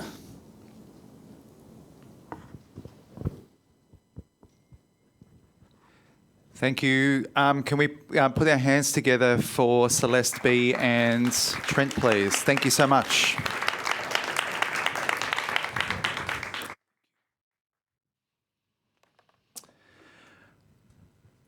Thanks so much, Youth Projects. It's an organisation that's close to my heart. I worked with Nick and Dalton, a few others at Youth Projects on the regional mental health first aid LGBTIQA+ project, and just saw the hard work that they did and saw those values lived in real time. If you haven't been to Hosier Lane, everybody knows that it's that famous, iconic graffiti artwork.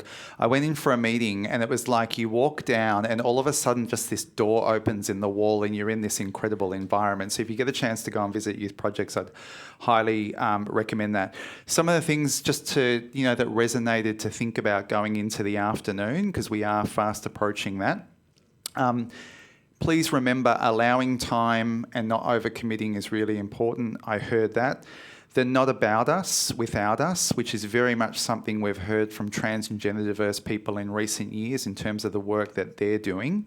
And also, just thank you so much for stepping out the benefits, because again, I think sometimes when people think about LGBTIQA+ people, they can think about the headaches and, and the deficit model, but just to actually step out those benefits in those simple and easy actions. Thank you so much for doing that as well.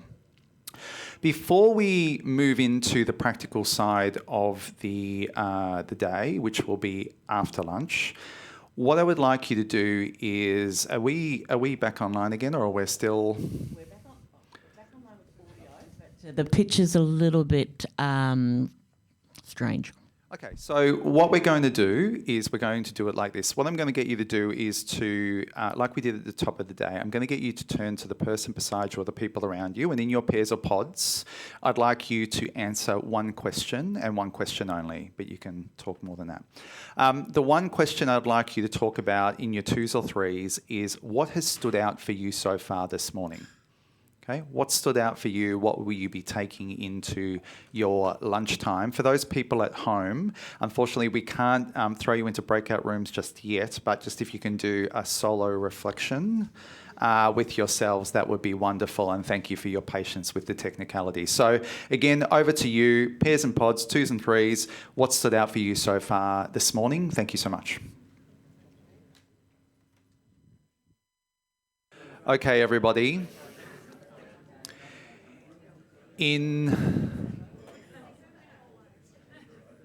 the interest of time, I'm going to cut that short, and I would love to hear those of you who are online, this is your heads up to get ready to be spotlighted again. And I understand that we've already got a comment, but I just want to hear from a couple of people, if we could please, about what stood out for you. So, Rowena, I understand you have a comment? Yes, we've had some major technical difficulties, but everyone has risen to the occasion and we're all back online, and the online people have been incredibly patient, so thank you.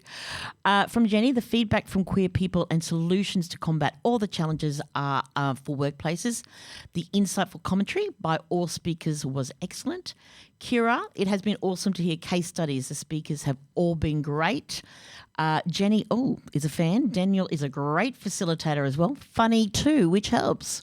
Sion, unfortunately, that the experiences that I've had in my life are more common in our great community than I'd like to admit, and that the speakers have been amazing. And Jennifer, the case studies were the standouts so far. Thank you so much to everybody at home for that. In the last 12 months, I talked about how the fact that there's been risks to community safety for LGBTIQA plus communities, and there's a lot of commentary on not bringing us together, because when you do bring us together like you have today and all of our allies and supporters, we actually cause power outages, like we're that powerful and strong. So thank you again to everyone online for bearing with us with the technicalities. Just would love to hear from in the room. What stood out for you so far? Anyone? There is a roving mic. This is your moment. Thank you.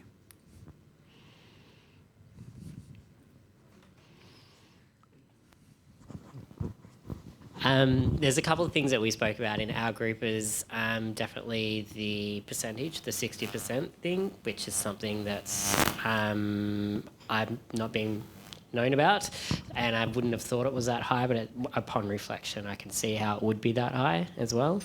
And the other thing is just around the lived experience as well, and how important that is in the discussions and all that sort of stuff, and action plans and all that as well. Yeah, and I'm not sure how your group has found it and others in the room, but we know that just hearing from people with lived experience is that, we hear over and over about people making decisions every single day about whether they're going to come out within particular contexts. So back to the idea that there's context with which we work in. So whether or not, do I want to do this today? Do I want to do this in this meeting? Do I want to do this in this workplace? And we know that unfortunately, for lots of good reasons, sometimes for brutal experiences in the past, we make really good decisions for ourselves and go, maybe we'll take our time or we won't do that. So really appreciate that from yourselves. Anything else that stood out? Thanks, Anastasia. Just another thing that it's always plays in my mind is the data collection piece. As a person who is also overseeing our intake assessment and operation across Australia and making sure that we're inclusive with our intake, one thing is kind of poignant and relevant to what Jared has shared before is that for me and for MatchWorks as a service provider, and I guess many other service providers have faced the same thing, is that we have tried our best to be as inclusive. And you have a person of lived experience leading a company, and yet we have our community members still reluctant to then come out and share. And I've transformed 80 of our officers to be visible with allyship in every single interview room. We have to service neo-Nazis, and I make sure that it's safe for our community members as well as the staff. And yet we still struggle with that particular data collection. And I hope that community members out there can understand that there are people doing the hard work, and we try our best. And if they don't come out, then it really impacts the measure, which then further perpetuate that vicious cycle in processes to get the number to keep driving for change. And I think that's another part about the political piece of it, where people up top always ask for numbers and we can't collect them.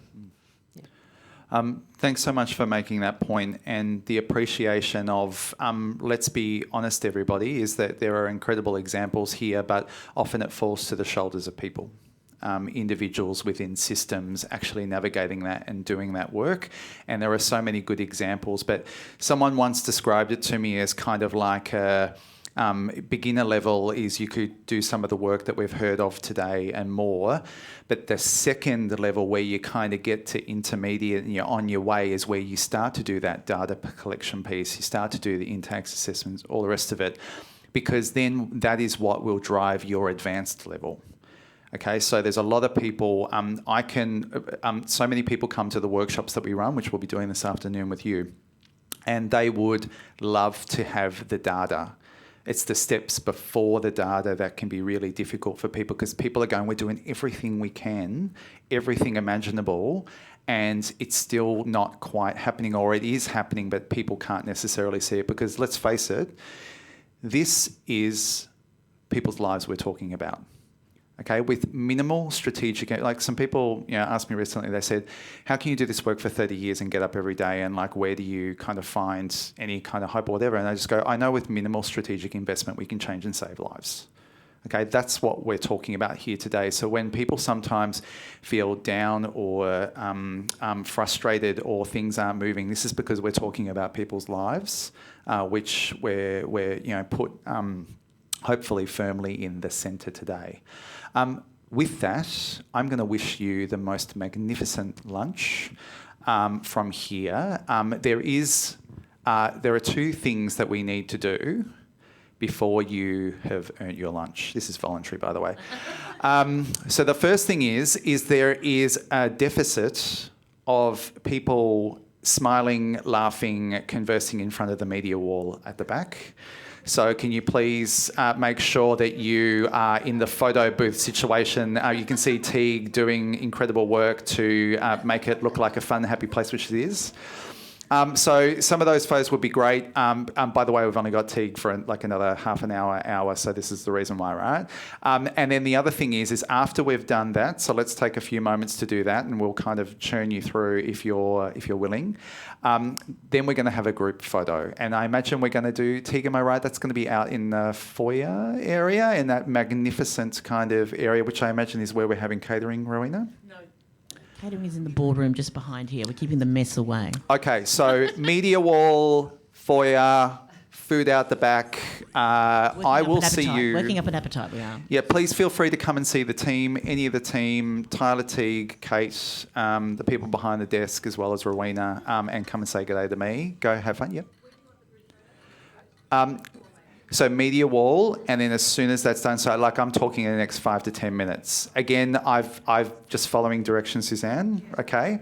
No, I actually do think Suzanne's right. No, I think Suzanne's right, okay? We moved the whole group. Great. Okay, let me get mine out. Now you know why Rowena is. This is why I'm a national television quiz show champion, right? I like being asked questions. That was a very good question and a very good solution, Suzanne. I don't want to take credit for it. We're going to move the whole group at one out to the foyer for the photo, and then we're going to bring, as in you come in or you do your toilet or go to get your food, then we're going to do the smaller groups in front of the media wall. But let's get everyone moving now as one, as a team, as a, a pride-busting myth team. A Q-pop. Oh, a Q-pop. So, trademark pending. Quiz. And for people at home, we'll be back at 1 o'clock sharp, and please send through selfies as well.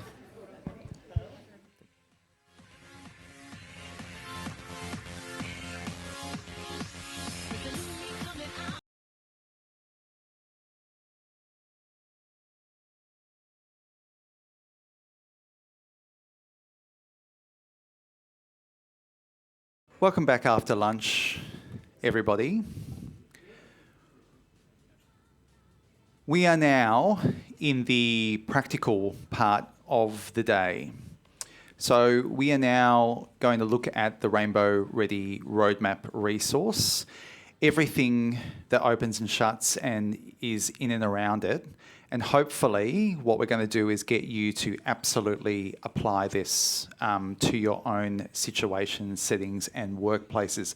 Before we actually get to do that part, I'm going to throw to Rowena because we've had a whole flurry happening from the online community. So thank you to everybody who's still engaged at home. So Rowena, some of the comments that have come through? Yeah, it was just referring back to some of the last things you did, Daniel, about some of the stakeholders are just so unresponsive to change, and so that's very relatable for quite a few people online.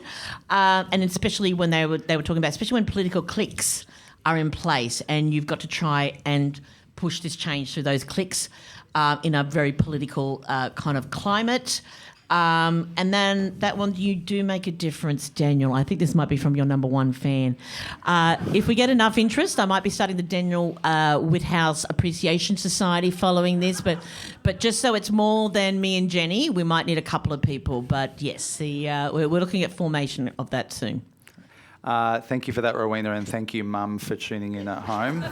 It's very much appreciated. So this afternoon, what I really want to do is I want to talk about the roadmap. But before I do, I just wanted to make a couple of points. I alluded to this first point when I was feeding back after the conversations that we had with Trent and team, as well as with Anastasia. But it was around when you are working to shift the status quo, whether it's LGBTIQA plus inclusion or not, there will be inevitable resistance.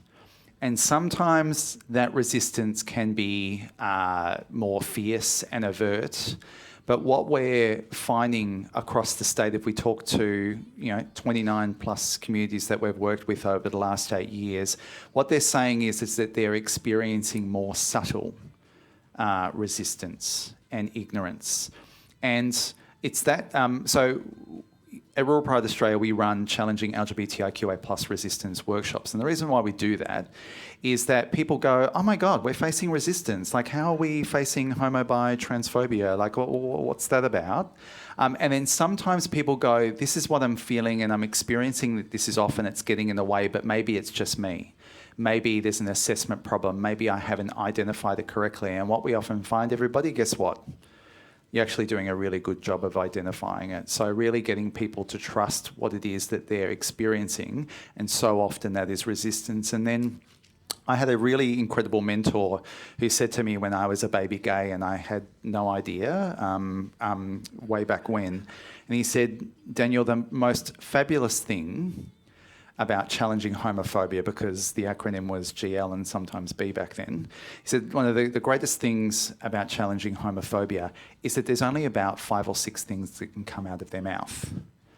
And so therefore there's 5 or 6 responses, and that means that we can practice those responses so that when we identify which one of those 5 or 6 things are happening, we can actually respond to that. And what we're going to talk about is absolutely doing this work, but there is going to be resistance, whether that's more overt or whether that's more subtle. The other thing, and this is really, really sobering, but I think it's important for us to recognise this too, is that over the last 8 years, what we've heard in particular is that for younger LGBTIQA plus people, but particularly younger trans and gender diverse people and trans and gender diverse people of all ages is that there can be barriers to getting into work. But I also want to talk about there's also a 3 to 6 month limit of when people get into work and whether or not they stay in that employment. And what we're finding is just, if you can read between the lines, that is not because of the candidates or the employees, is what we're getting really, really strong feedback on. So with that as a context, and just really wanted to go, we've got some examples of organisations that are doing this really well, is that how we hold people, it's not just about attracting people, but how we hold them over time. So let's get into the Rainbow Ready Roadmap. As I said, you're going to get practical, but I want to tell you a little bit about a bit of a story about this, because you might go, what the bloody hell is this resource and where did it come from and why are we actually sitting here and spending an afternoon looking at it? So welcome to the resource. So back in 2016 and 2017, the then Commissioner for LGBTIQA+ community said, we want to do LGBTIQA+ inclusion outside of Melbourne, and I've got bad news for you, Daniel. The only way the government knows how to do regional and rural is to get on the bus and do a roadshow, so that's what we're going to do. So at the time, the funding was to go to 20 different communities, and because the Commissioner and myself can't say no, that became 29. And over that time, we had a chance to work with hundreds of events, and we had literally quite thousands of people who were attending those events. And we got to do that over a couple of years. If you pick up that Rowena and I have a little bit of banter, we worked from 2016 onwards on this project. So we had lots of, this is not our first rodeo, as Rowena likes to say. The key issues when we were going out to those communities and finding out what was top of mind for LGBTIQA+ people, there were 3 things that kept on coming up wherever we went. First was visibility was important. Not just visibility of LGBTIQA+ people themselves, but also those things like signs of hope. Flags, events, festivals, days, whatever that might be. We heard Anastasia talking about how there are signs, and there are signals in every single one of your employment agencies, in every single room, etc. Like all of those things matter. Where can I look around my community and where is there visibility? The next thing, which you might not be surprised, is safety. But not only safety for myself, because I might be safe, but does that necessarily mean that other LGBTIQA+ people are safe? Okay, so it's not like me, I go, I'm safe, everyone else I can throw under a bus, as long as I'm good, I'm good. It's that our safety is connected to our ecosystem and other LGBTIQA+ people. During last year, there was an event where they brought in young people from regional rural communities, so LGBTIQA+ people. And one of the things that they were saying is, if something happens in other communities in Melbourne or Sydney or wherever, that impacts on their perception and their reality of safety. So that interconnection between visibility and safety. And the last thing, which we've heard already people talking about, is that inclusive and accessible services are really important. So you wouldn't be surprised, it's things like mainstream services, but it's also things like GPs and other things. We've got, still to this day, we have people who are driving 2, 3, 4 hours or more in order to get to go to services where they can be their full authentic selves. And so we really picked up that these were 3 themes, and I'm going to return to these very, very soon. From there, people said, look, all of this is great. You're bringing the bus to town, you're coming, you're following up, you're listening to what we're talking about. But we actually want to connect with other people from across the state, okay? Like, we love our community in our own kind of town, but we want to kind of meet some other people and work with them. So we had a statewide community of practice. So for a couple of days, we had 80-odd LGBTIQA+ leaders. And that was where something shifted. They said, okay, we feel like we're doing quite a bit of work in our own communities and we feel like we're getting some traction. But where we really want to take it next is to work across communities and to pool resources and get strategic and really move beyond this. We're having events and training sessions and awareness raising to actually going, how can we have more impact across time? And that was where we started hearing people say, we need to go from a roadshow and a bus Victoria Police bus, we made it as fabulous as possible that we could at the time. We need to go from a road show to a road map, and that's where we get to this idea of a roadmap. So how this formulated, you might know that there's 5 regions across Victoria outside of the big smoke, and everyone said that's too much, we don't want to work across those, so we split them into 10. They were co-designed. That's another story in another day about how we got there and how government accepted that. That's another, thank you, Rowena, for the giggle. It's a lot of labour. But what we did was we got everybody together, and this is where the roadmap was born. So we said to everyone, we want to collect all your examples of what's working and what's not. What are the barriers? Who's who in the zoo? Who's missing for the conversations? What needs to happen next, etc. And we put all of that together during COVID into something called the Rainbow Ready Roadmap, and we've tested those. Some of the key lessons I want you to think about as we move through this resource are that people were really, really clear that this needed to be low cost and no cost. Why? Because what we do know from all of those communities is that LGBTIQA+ inclusion is so often the last thing to go on the agenda and the first thing to be struck off whenever times get tough, people get distracted, resources get low, whatever that might be. So that last thing to go on the agenda, first thing to be struck off. So therefore, resourcing needed to be low cost, no cost. Then there was an absolute non-negotiable that there had to be engagement with local lived experience. So what people were describing was that we had too many examples of where local government, mainstream health, different service organisations would actually say that they were going to do stuff, and on paper it looked great. But people said, when you're not in town, when you're not here, we are battling and this work is actually not happening. They're not engaging with us. And if we do, we hear about it 6 months down the track and we haven't been involved, and it's kind of sprung on us. And then we go, hang on, where are we in this? We don't feel we have that ownership and engagement. And then, like I said, lived experience, absolutely central to this. So if you think about this as a document, ta-da, this is the Rainbow Ready Roadmap. One of the things is that here it is here. This is literally my only copy. If we were pre-COVID, there would be multiple boxes up the back and we'd be giving you a box of them to take home, all right? We are not in that situation today, okay? So you're going to have to go to that link. So we'll keep on going back to that link for you to have a look at that. But the Rainbow Ready Roadmap was essentially an in the meantime strategy. So hands up if you have ever seen the Pride in Our Future strategy. So the whole of government LGBTIQA+ strategy, Pride in Our Future, 2022 to 2032. So we might actually send that out as a link and after this, Rowena, for people to see.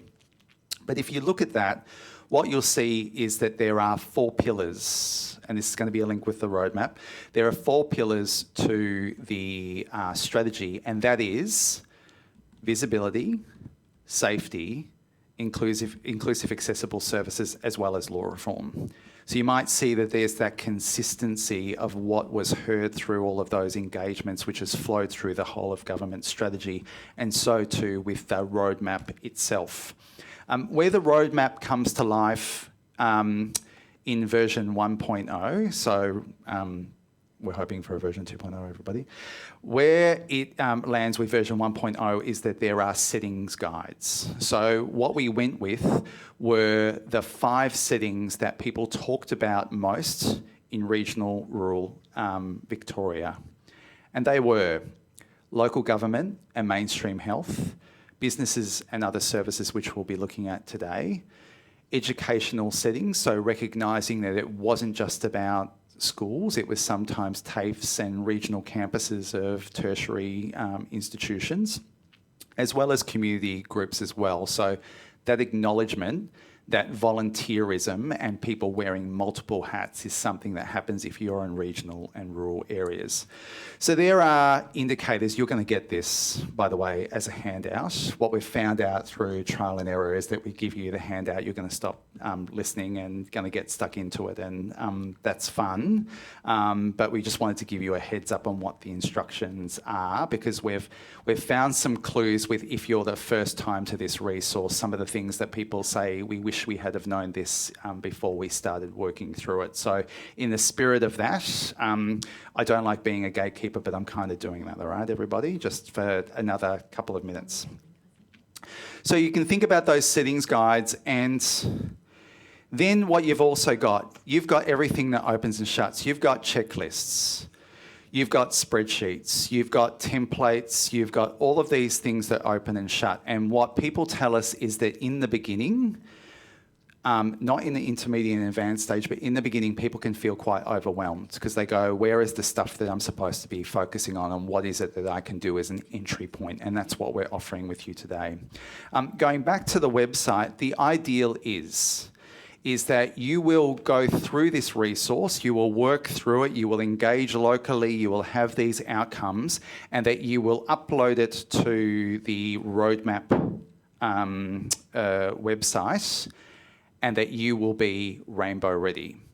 Now, the idea is that people were saying, we need to know what we can do to have those quick wins, to build momentum, and to actually know that we're on the way, that we're not perfect, that everything's not completely as it needs to be, but we're absolutely on our way to being LGBTIQA plus inclusive, plus we've got some safety nets. So you would have heard about the AY index, you would have heard about Rainbow Tick, all of these are incredible, and we're saying that we're hoping that the roadmap may be a pathway for organisations that otherwise wouldn't do this work.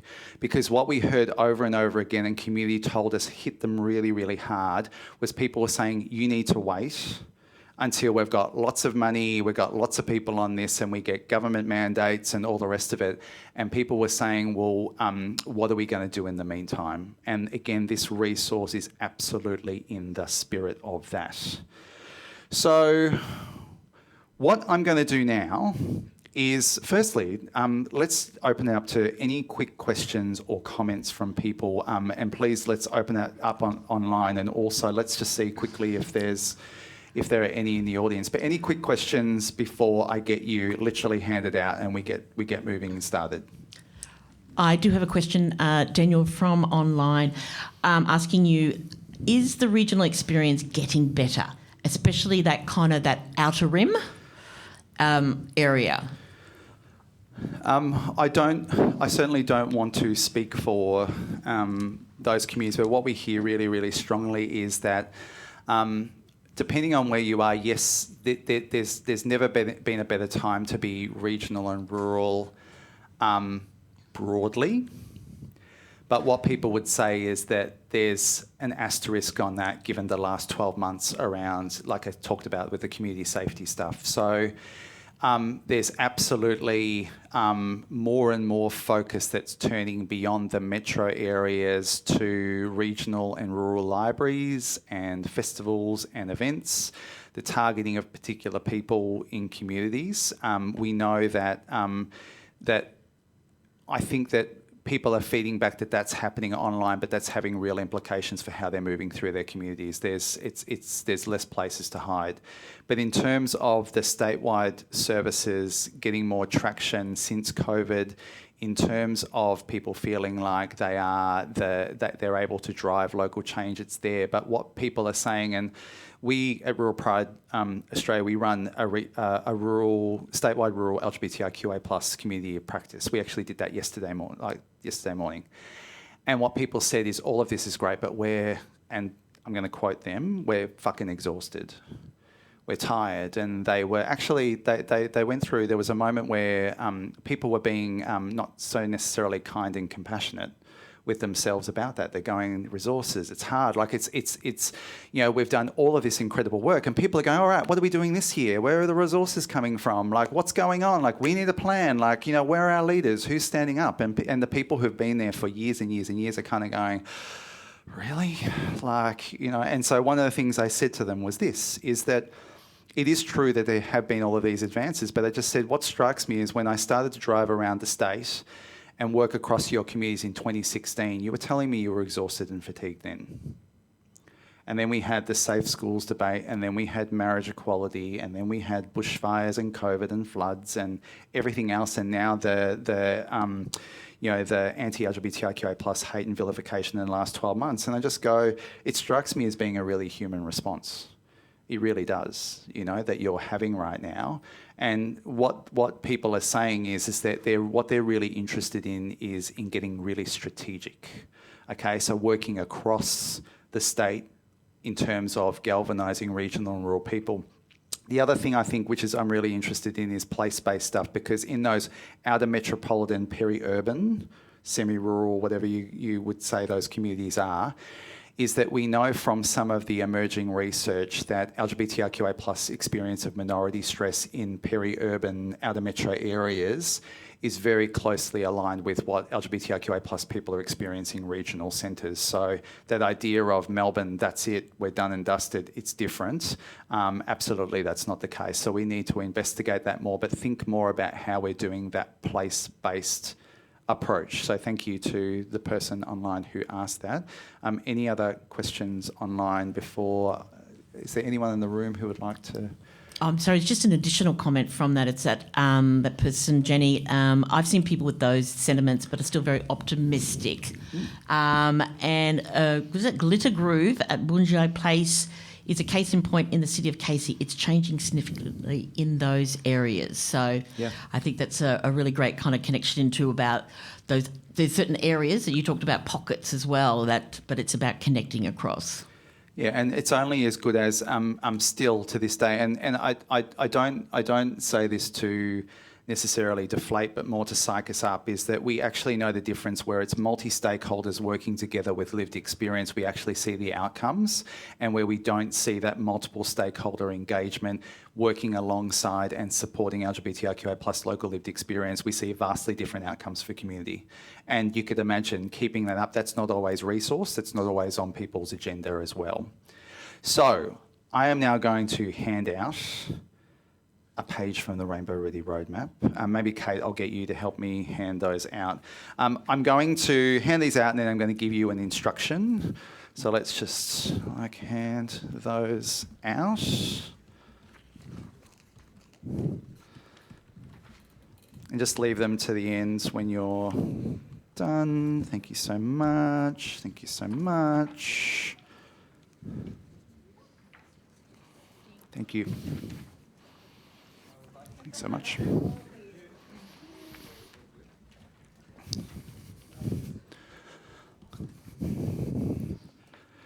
So everybody, my understanding for those who are online, Rowena has posted the link to this document. You need to go to page 7. So page 7 for everybody at home would be fabulous. Welcome everybody to the engine room of the roadmap. Okay, this is where we find that people are saying this is a really, really good entry point to the roadmap. What I want to alert you to is there's a sidebar for goals and indicators. There's a sidebar which says understanding inclusion, visibility and safety. And so what do you notice about that sidebar in terms of those themes, in terms of if we're looking at LGBTIQA plus inclusion? We see that that's from both the Pride in Our Future strategy and also what regional rural communities have told us across Victoria. They're the drivers, and so therefore these are all of the things that everybody could agree on. This is not the end of everything that can be done, but this is absolutely a checklist of 10 things that LGBTIQA plus people and providers of services and businesses can all agree. These are really great things. Actually, we might need the house lights up so people can read. I apologise for that oversight, everybody. Thank you to the person who alerted me with the camera phone light. Great. That was very subtle. Thank you. I appreciate that.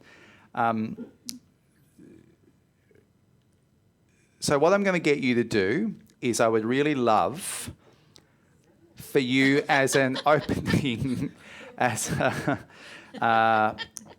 an opening go at this, is I just want you to have a quick read, and I want you to literally just go down the 10 on the checklist, just read through them. The 10, I'm going to give you a couple of minutes. I'm going to bring you back with some instructions. So just do that. Feel free to talk to yourselves and each other, but I'll give you a couple of minutes. Thank you, including you at home.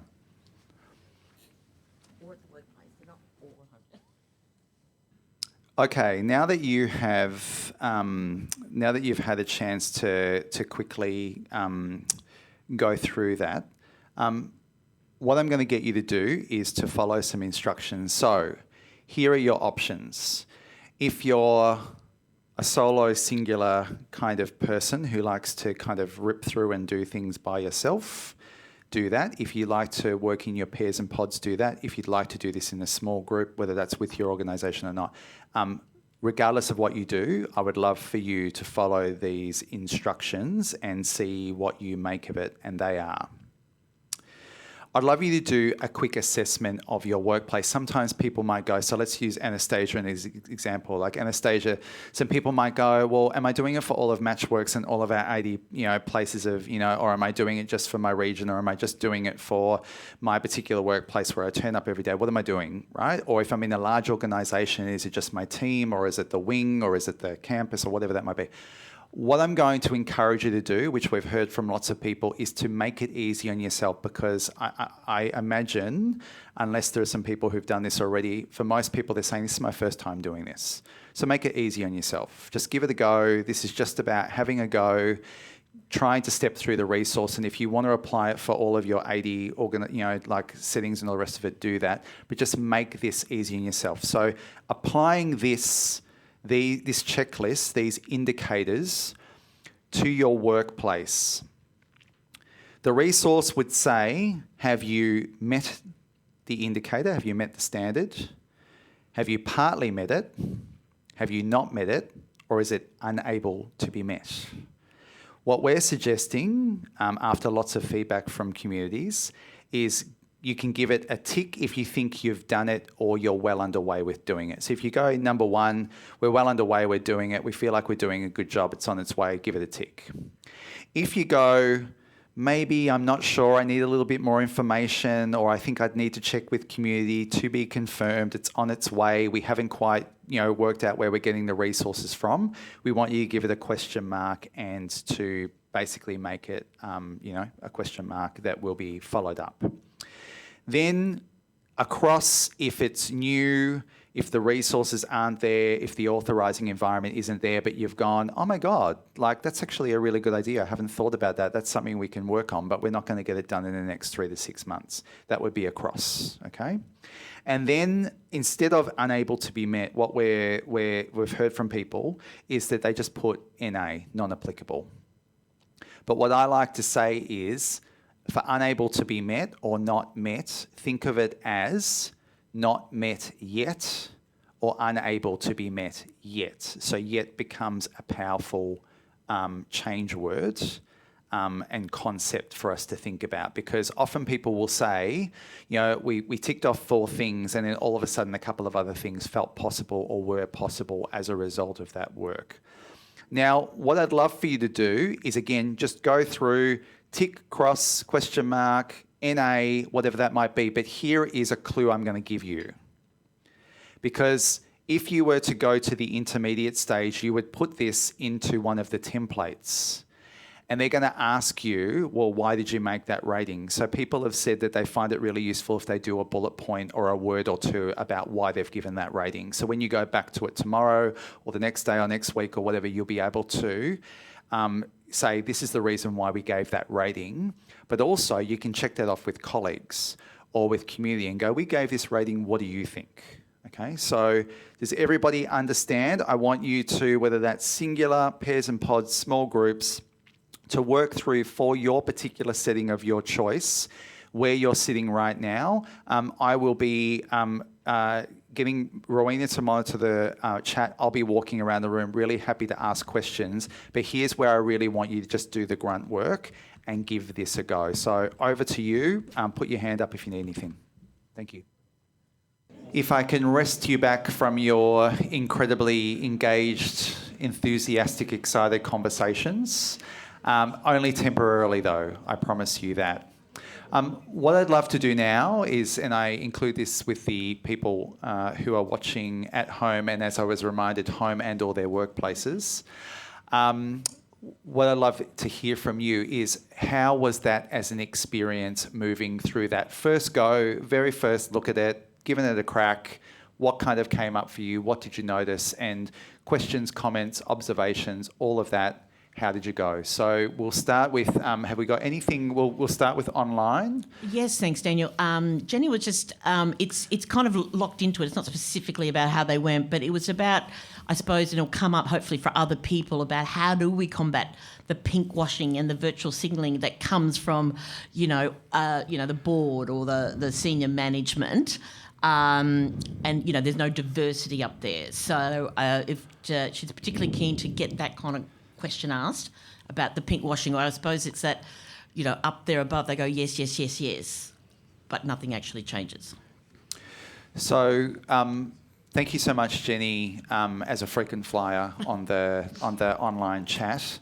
One of the things that I feel like there's a couple of questions in that, so I'll try and go with it. But firstly, what we're hoping, and this is no guarantee, what we are hoping is that we keep saying we want this to get back to your engagement with local LGBTIQA+ lived experience, because it gives a couple of safeguards. And so without that, this process starts cracking and falling down in terms of pinkwashing. So we do know that there's lots of organisations. The reason why this resource demands engagement with local lived experience is because that pinkwashing that Jenny described has happened and is happening and will happen, in this state, around the country, around the world.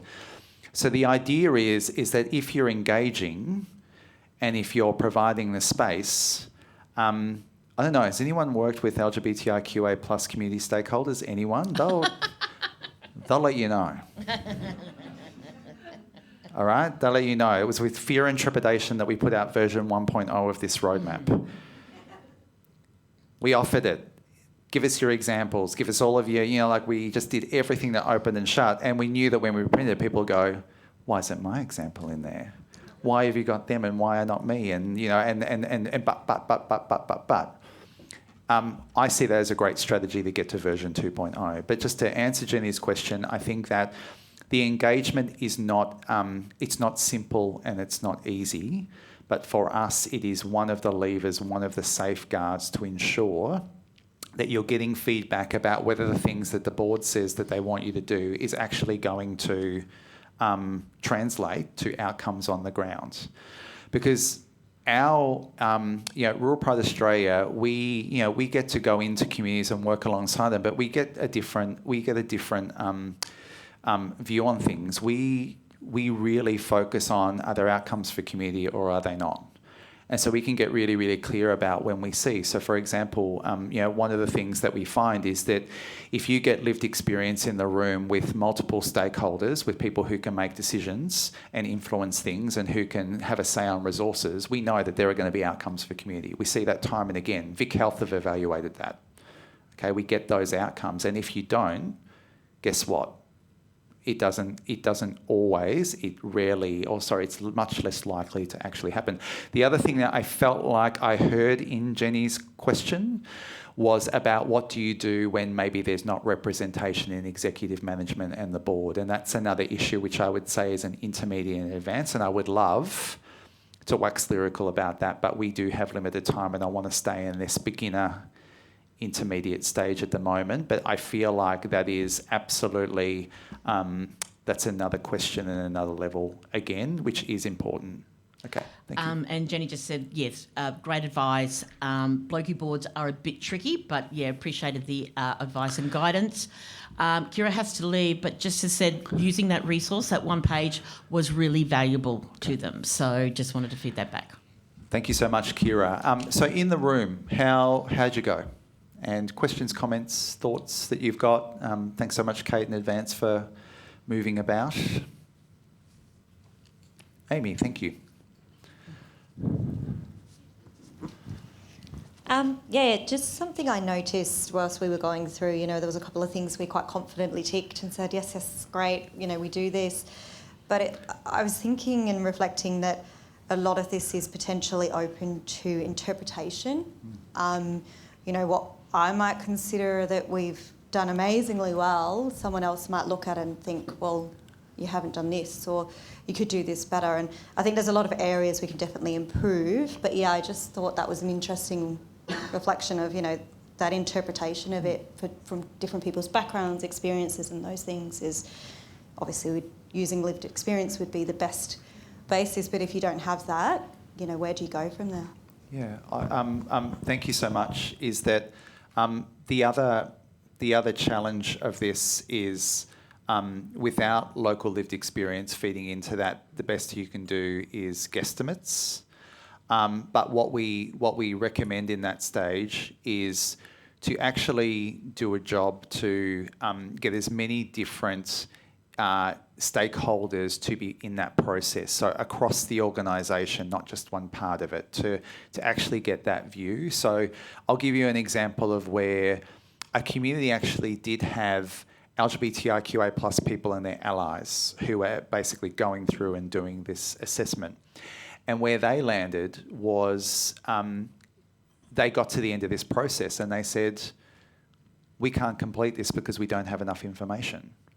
We had for the road testing of this resource, we had a 3-workshop model, and people got really upset with us and they're like, we don't need 3 workshops. We can kind of like do this in one. Why can't we do it in 2 hours? Who cares? Give us the page. Let's go.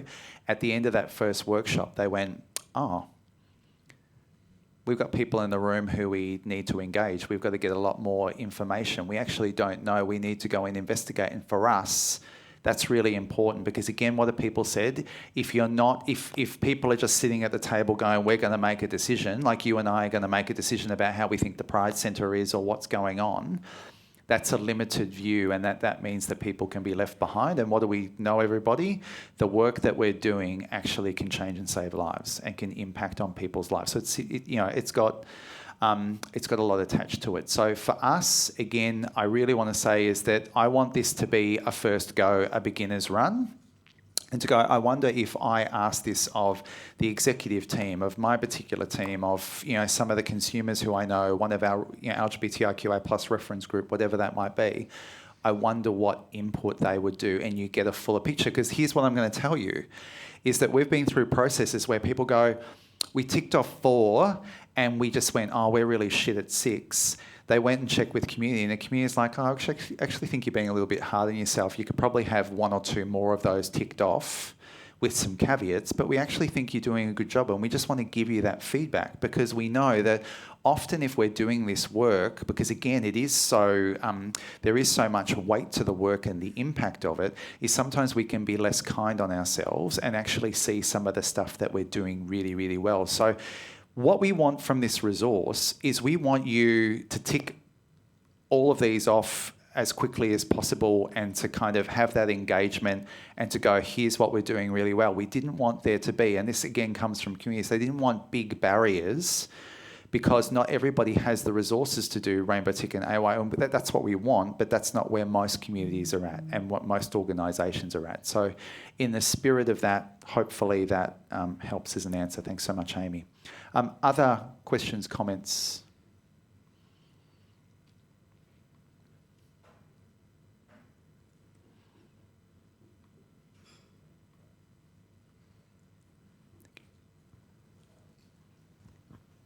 I know we kind of already just spoke about it, but for the rest of the room, we just kind of touched on that it was surprising that it's obviously the rural areas who need this the most, but it was also surprising to hear and to learn that there isn't really a, I guess, resource at the moment for Metro, which you were also surprised to share with us. But yeah, it would be interesting to see how this could grow into something that's state-based for, diversity and inclusion teams in every area and every circle, whether they're private, public, and so on.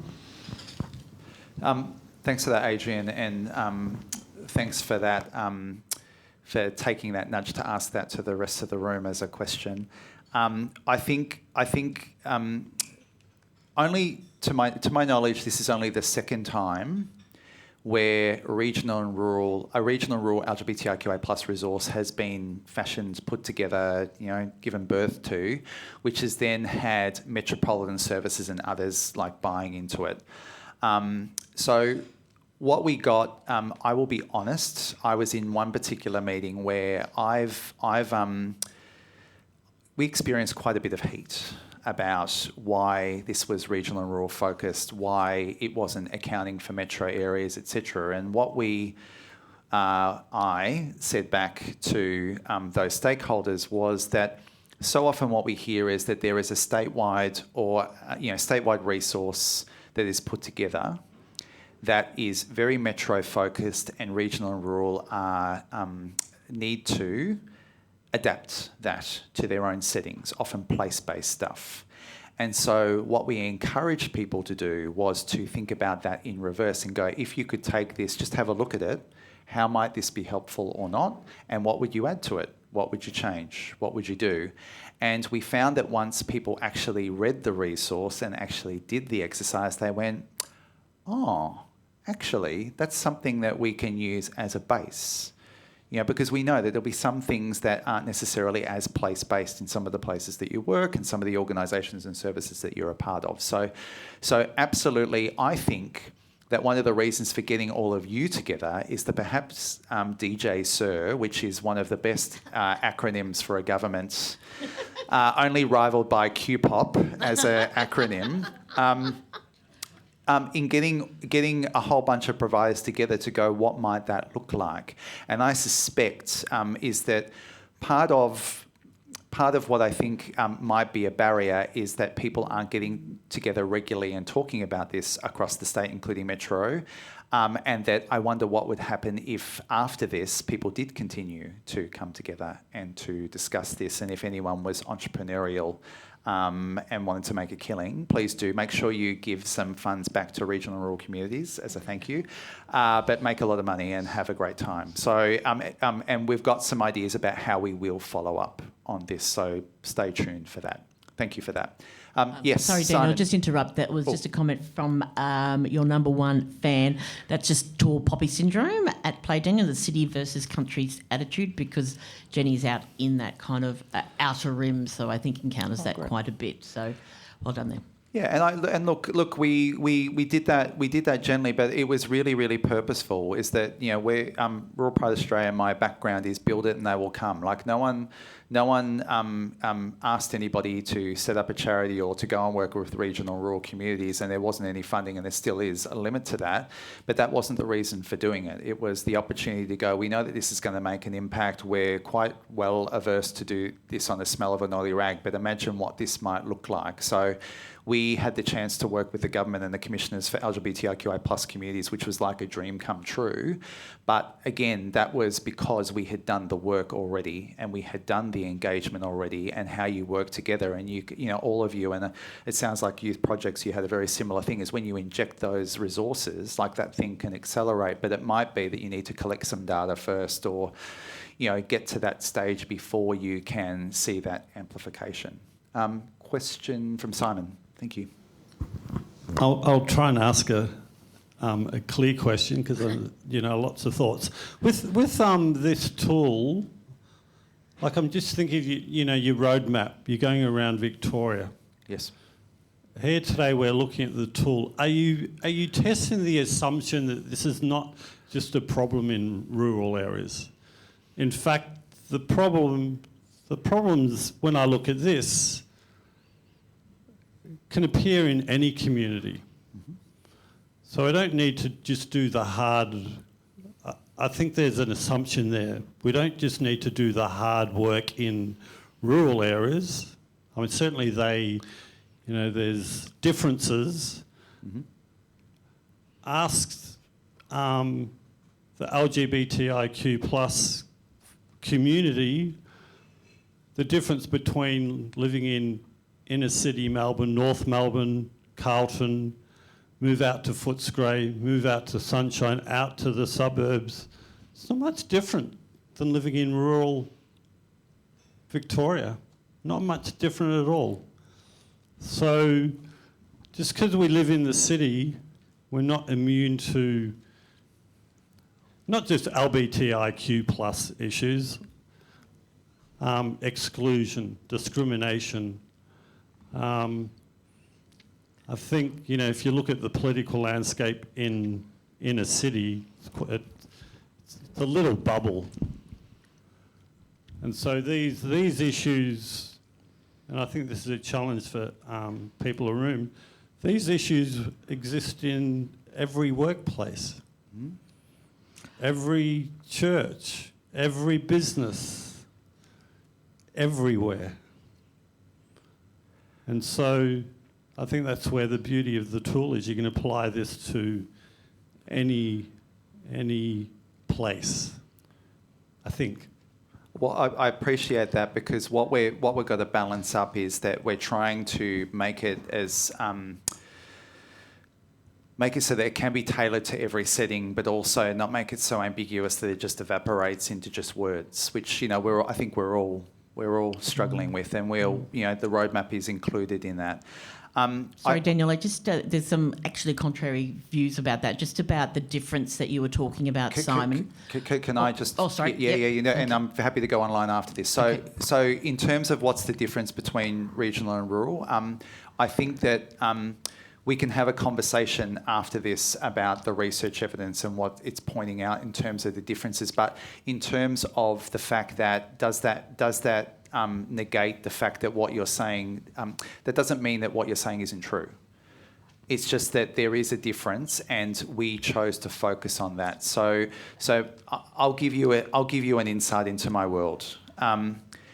If we are trying to, as we did yesterday, bring together all of the stakeholders across regional and rural Victoria to make change and actually get something done, that's a lot more straightforward than bringing every single stakeholder in the state in that bubble that you spoke of.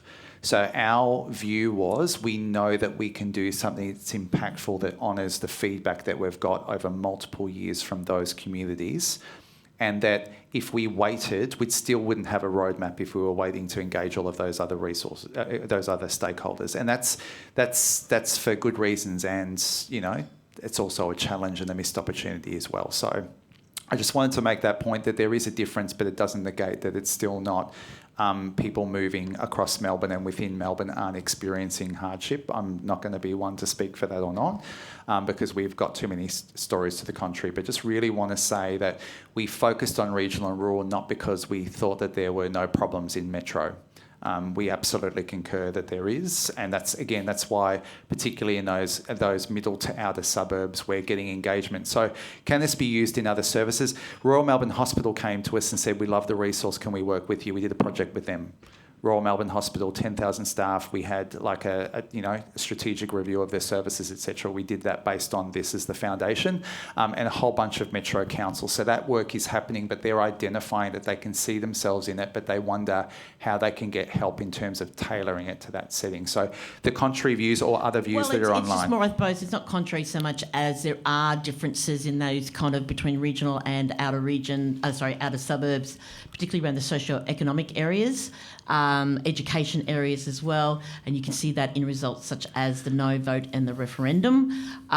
So I do think there's that nuance as well when we just think about not just about the LGBTI experience, but about some of those other social indicators.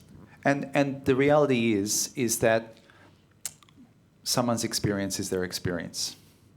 You know, just because there's stats and there's trends and there's reports and all the rest of it doesn't mean that someone's not experiencing what they're experiencing. And so I would, again, people are experts in their safety, but people are experts in their experience of the world around them. So I appreciate that, Simon. Thank you. Any other final comments before we get to the action planning part of it? Are there any other things in the chat, Rowena? No. Great. Okay. So do you want to know, again, beginner level, everybody, okay? Who would like to turn this into an action plan in a very simple and easy way? I'm seeing a few nods, so okay, let's go with it. All right, let's give it a go. It's great. So, and by the way, because I'm trying to, if it can help to get your energy up, just let you know at 2:30, you are going to be transported to the back of the room, and you're going to have the most wondrous scones that you've ever tasted in your life. So, as a kind of prelude to that, but. In the meantime, what I'd love to do is to give you a preview about how people have turned this into an action plan. Again, what we want is that you can take away that piece of paper, open up all of those, if you go to links, open up all of those templates and spreadsheets and just put it in. Okay, we're trying to take all of the grunt work out for you. So here is how we would suggest that you turn this into an action plan. What I want you to do is to take one, maybe two of those indicators. You've got 1 to 10, just pick one. And with it, usually people turn over their sheet. They'll take one of those indicators and I want you to answer 3 questions for that one indicator. What you'll do, so you might be taking it from a not met yet to a partly met, or a partly met to a met. What it is that you're going to do.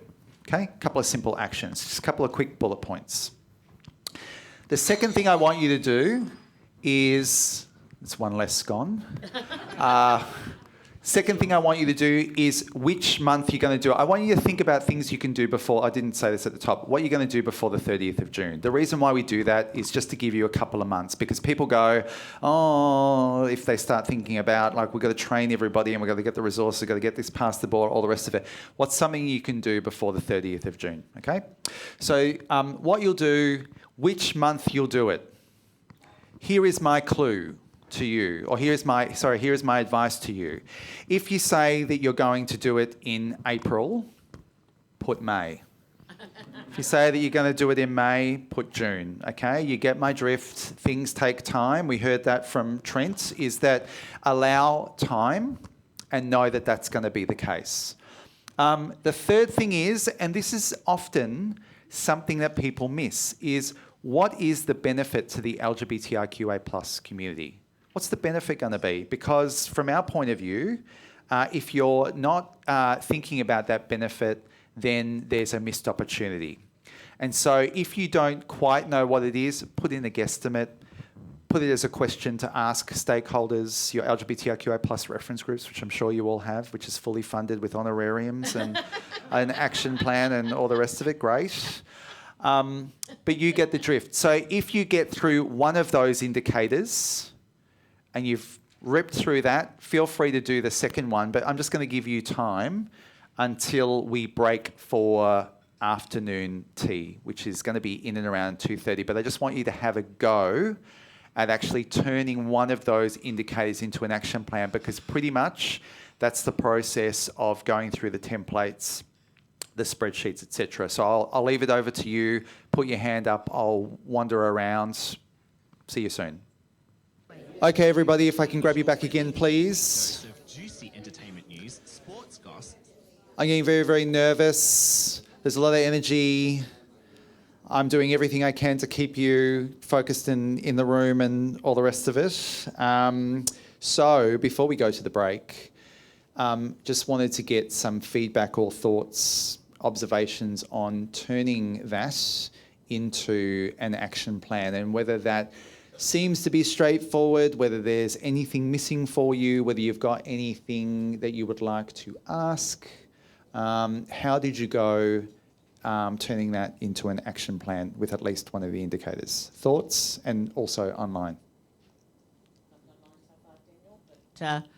I'm opening it up and encouraging them.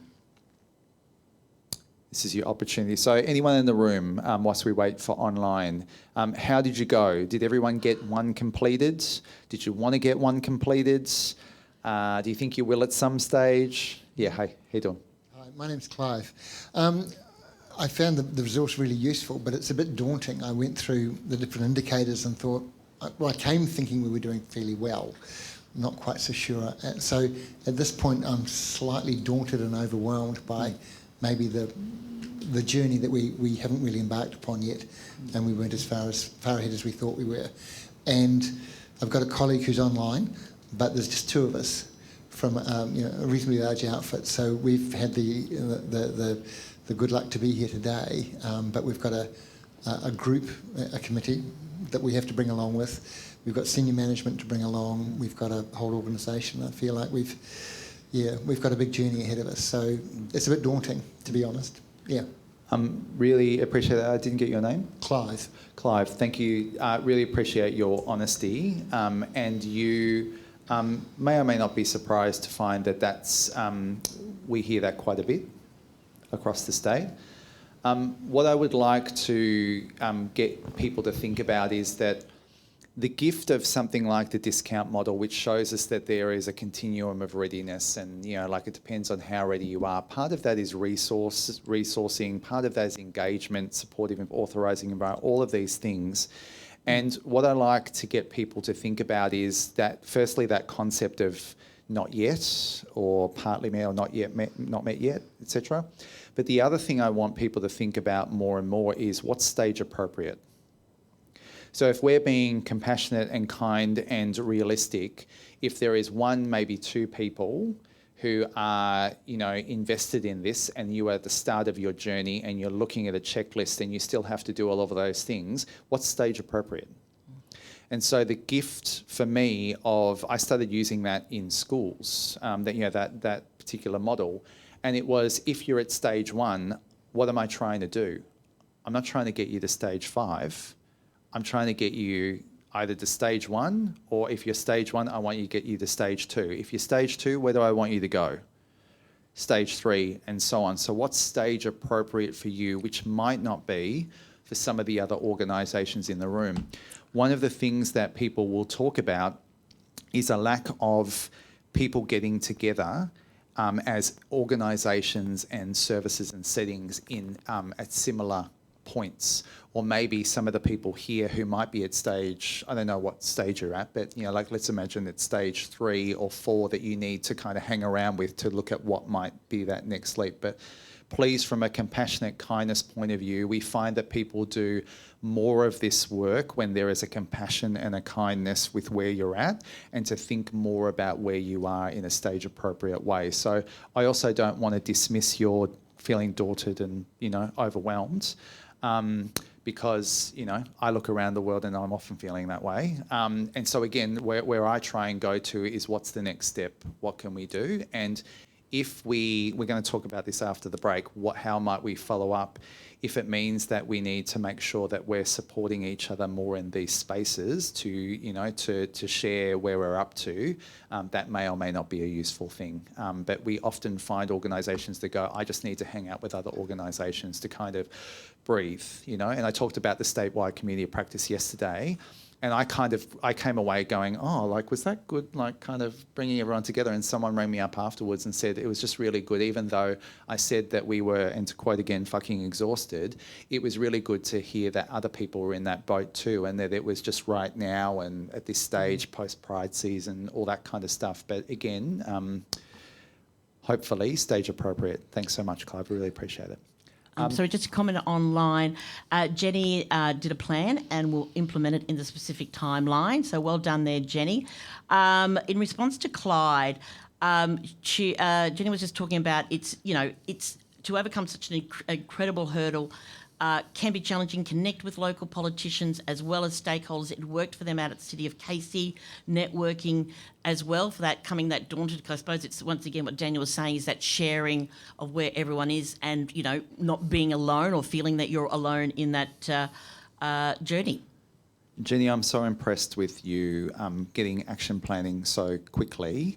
And also, I want to know what your how many words you can type a minute, because you're really quick on the keys. Well, I still missed a bit, which is to break it down into small steps to make it more achievable, Clive. So we've got more advice coming to you from Jenny. I think you two should meet. At the Daniel Whithouse Appreciation Society first meeting. Thank you, Rowena. Thank you, Jenny. Okay, so any other comments or observations or things that you would like to share before we get to the break.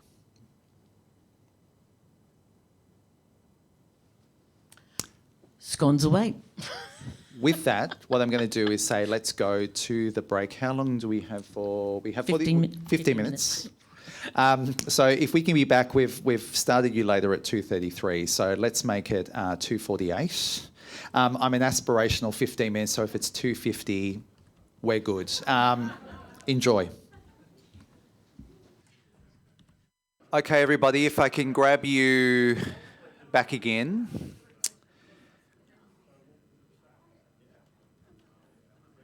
I appreciate that at these kinds of forums, it's a rare opportunity to network and be with your people in a unique space.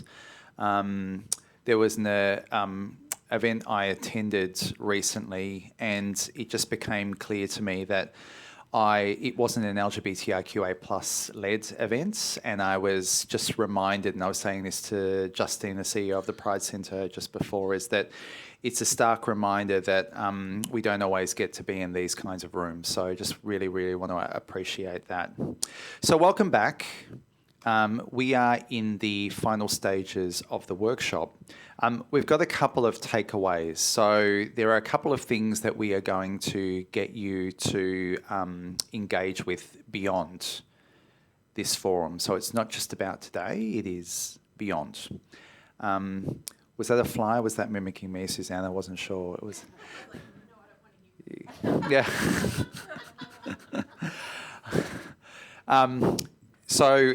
What I'd like to do now, before we get to those 3 absolute engagements beyond this seminar, is I want you to do something for me.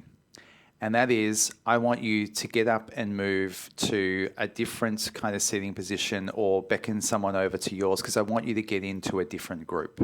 And I want you to do that in 4s or 5s, because this is about networking and cross-pollination and fertilisation in a safe and effective way. So if I can get you to do that, and when you're in your 4s or 5s, I'm going to get you back. I'm going to get your attention and give you some instructions. So please do so.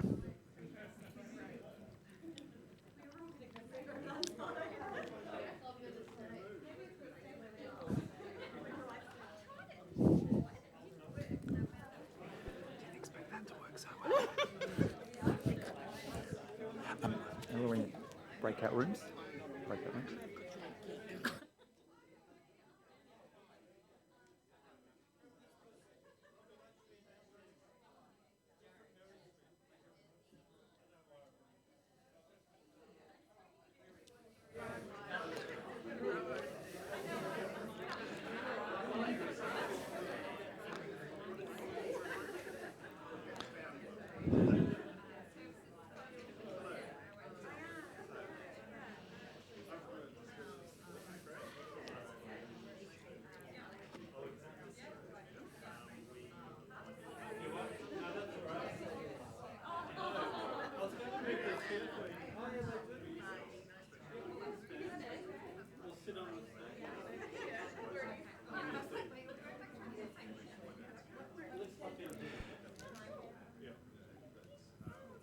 For those of you who are online, and I know that you're probably looking at the screen going, what the bloody hell is going on? What we're witnessing in the room is a spontaneous networking, energetic conversation and engagement kind of situation. And we're about to throw you into breakout rooms for the final ask. So thank you for bearing with us. I'm guessing it's probably going to be another minute or 2.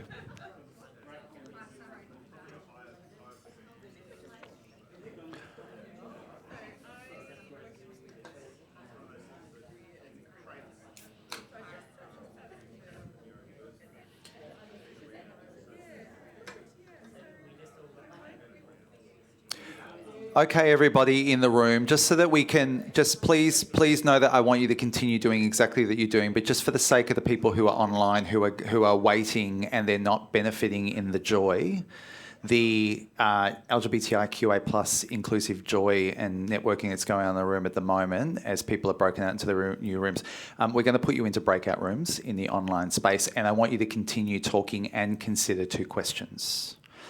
So in your groups, the 2 questions that I'd like you to consider, and I hope that Rowena will be able to put these into the chat. The first thing is that you've experienced a lot today, you've heard a lot today, you've done a lot today. The first question is, what will you be taking away from this seminar? That's the first thing. The second thing that I want you to think about is, what is a realistic and significant next step that you can take? So we know that there might be multiple steps, but what's one thing that you're going to do as a result of today that is going to be a significant, realistic step, that's going to be stage appropriate, that is going to move your LGBTIQA plus inclusion journey along a little bit down the road? So if you can continue milling about doing what you're doing, and you can consider those questions, we'll put the people online into breakout rooms, and we'll give you a whole bunch of time just to relax and go through that. Thank you so much. We'll have you back soon. It was an absolute joy to see all of you get your second, maybe third LGBTIQA plus inclusion wind just then. That was fabulous to behold, so thank you so much for that. It's the power of the scone. Look, just because it's that time of the day, Rowena and I were reflecting on years and years of travelling around this great state, and Rowena is a fan of ordering a scone for the catering. And Rowena has a bit of a metric, and there's one thing that remains true, and that is the further away you get from Melbourne, the bigger the scone. Look, I'm quoting you, Rowena, please feel free to jump in with the other metrics, but you did say that held true after today when you saw the size of the scone, so there you go. Suzanne, you said something about better the scones, yes. There's also, anyway, I'm not even going to open up that Pandora's box. No, we actually had cream jam donut competitions, right? Because that's actually taking it to another level. If the country bakery has the proper long cream jam donut and the quality of that, that was a real measure of a country bakery. Only because there's a statewide competition for it, so we didn't do vanilla slices because I feel like that's been done. We're queer people, we do original stuff, right? We're out of the box thinkers. So Suzanne, I want to take you away from the state of Victoria, and as someone who's driven around country Australia, I can say every bakery in the last 5 years has won the best vanilla slice contest, quite literally, at some stage. Okay, so welcome back, everybody. And as we get to the end, I do believe we have comments, questions online. Rowena. We've got a question, but I'll just start with answering your 2 questions that you asked of the group. Jenny will be taking away the solutions and ideas in the roadmap to their president. I don't mean President of the United States or anything like that, but obviously of their group. They've already set up an important meeting with key stakeholders, and we'll use the information today for those consultations. It's a huge step forward for our group, and we can finally see the road at the end of the tunnel. Engagement and lived experiences are key. That's our final report quote, everybody. Thank you so much. And I know that there was some talk of having a Daniel with Us fan. Appreciation Society. Appreciation Society. I think I want to have a T-shirt where it's "Be like Jenny." Yeah. It's going the other way. Oh, yeah, be like Jenny. And Jenny, look, also has another question for you, Daniel. It is all for answering those 2 questions, so I hope you don't mind. Can you give a case study or example that you've seen?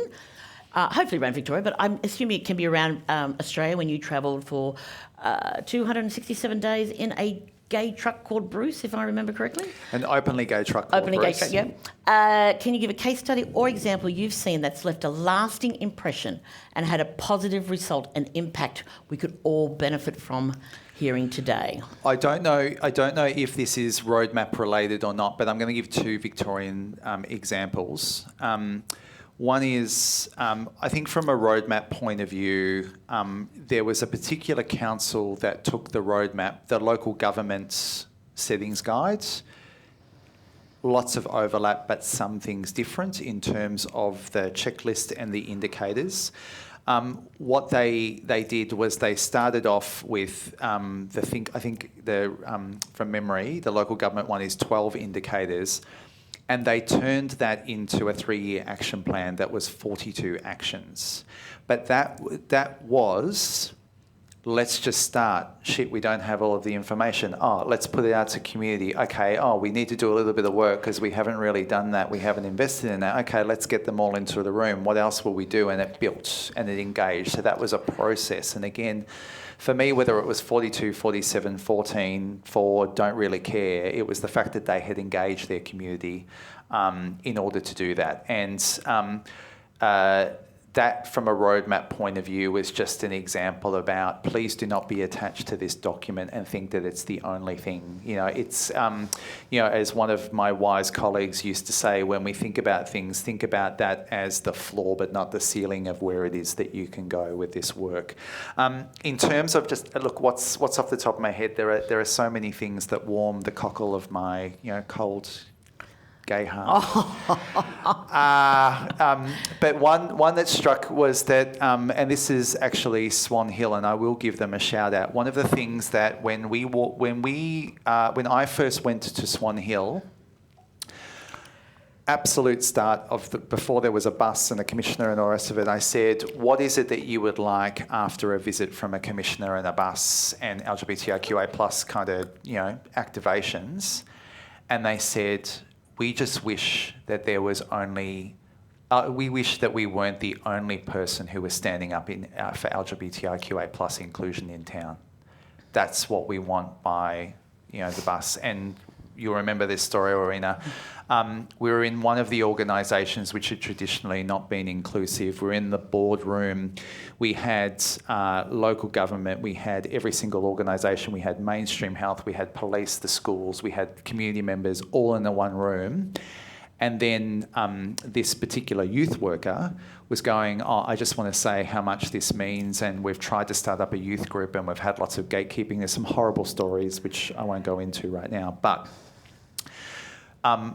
the commitment that all of those organisations said is that we care about young people. We have to do something about them. So we're going to support you. So with your pamphlet that's advertising this group, we're going to all put our logos on to show that every single one of us in town is onto this. So if you're part of this community, you're a part of the service system, whatever, you support the support of this young people. And that person burst into tears. Like I'm going to do now. Well, I think we all did too, Daniel. We did, and just to feel like they weren't alone. And then the extension of that was, you might remember that there was the Safe Schools debate and there was the marriage equality debate, which had its impacts everywhere for everybody in different ways. One of the things that they could all agree on in that community was that they wanted young people to not be a part of that and not to be, collateral damage in that debate. So they actually took the most prominent wall in town and they put up a rural mural, of 99 community leaders. 99 people, adults in that community. Swan Hill is about 9,000 people, so 99 leaders. It was called the Equinox Project, and all of them said, all of their faces, and they all pledged, you're welcome here, you are loved by this community. And well, I'm starting to cry again, Daniel. but I can tell you, Swan Hill is a different community, not necessarily for adults, that's still a journey that needs to go, but for young people in the service system and their support in that place, in the schools, not saying everything's perfect, but to see the absolute difference from those two things, to go from no group to young people being engaged to then that going to an absolute statement will stay with me for a very long time, however long that might be. So thank you, Jenny. Now in the room, we are lucky enough to have Kate, who's going to be roving. I'd love to hear from you first about what are you taking away from today? Anyone who would like to share, what are you taking away?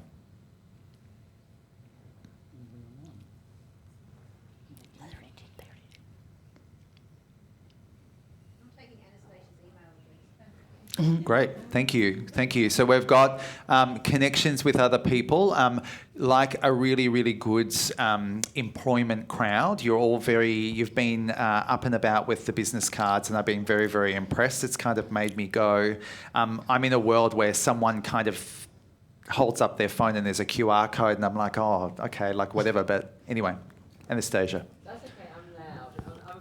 No, it'd be better for the people online, though. For the people at home, For the people at home. Anastasia. All right. Or in the office. I was just saying, I'm Vietnamese, so I'm loud by nature. But I think the key takeaway from a lot of the conversation I've been privileged to have with all of you here and online and through the session with Daniel is that for us to sustain in this particular LGBTIQA+ sector, I think embedding, really focusing on policies and really making sure that our work, our efforts are recorded and embedded within the structure is very crucial, no matter how small it is. And you may think it might not be worth it, but every single push, every single, snap back to resistance really create the momentum for change in the future.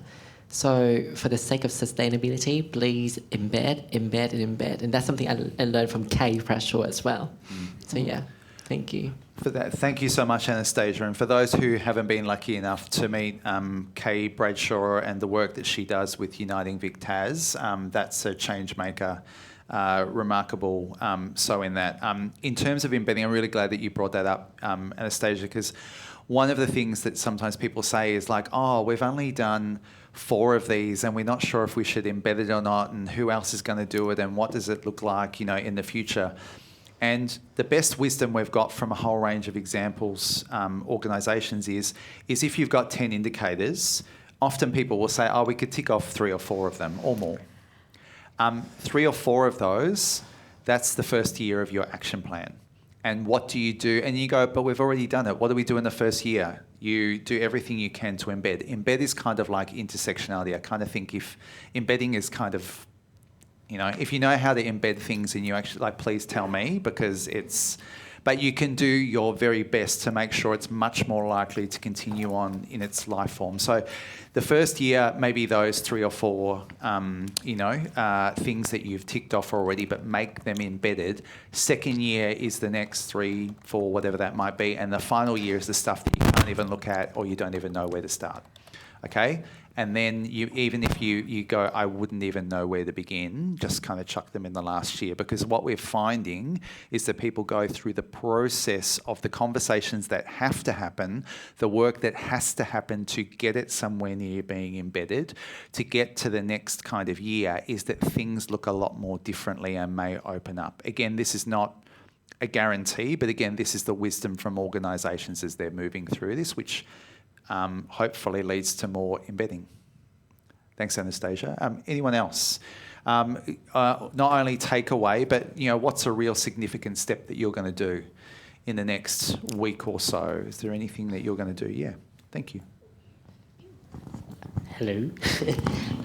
So I know that we work in the recruitment space at Berry Street, and I know that tomorrow we've already got booked in with the HR support, as well as the recruitment team, just around our experience today and what we took away from it. And it's going to be kind of exciting to go back and talk about our day and sort of go there with some tangible sort of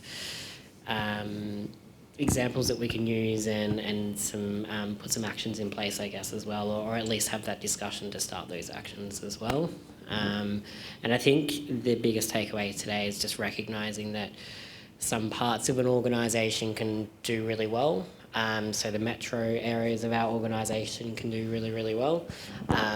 But, I'm also from a farm, rural community town, and once I get out to those regions that I look after for recruitment purposes, it can be quite a different experience for them out there. So recognising that we might be doing it well here, but it can be different from office to office or from team to team as well. Yeah. Thank you.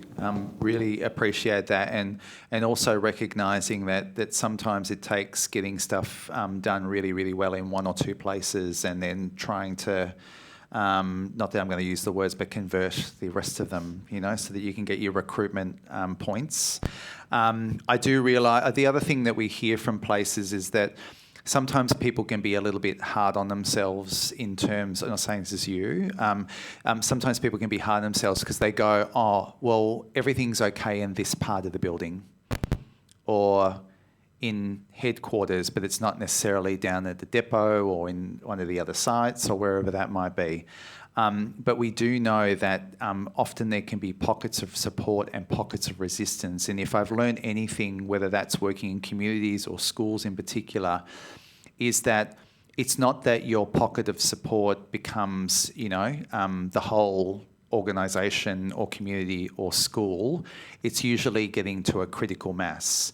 And sometimes people go, oh, critical mass is 80%, or, if you can get that on board. But importantly, you have to have executives as part of that critical mass. You have to have, someone on the board. You have to have, a plan behind you, those kinds of things. But there seems to be that the difference between when I drove around the country and people said, well, you'll go to Broome and it's going to be gay paradise, you'll go to Daylesford, it's going to be gay paradise, but you'll go to Mount Isa and you'll go to Kalgoorlie and it's going to be, terrible.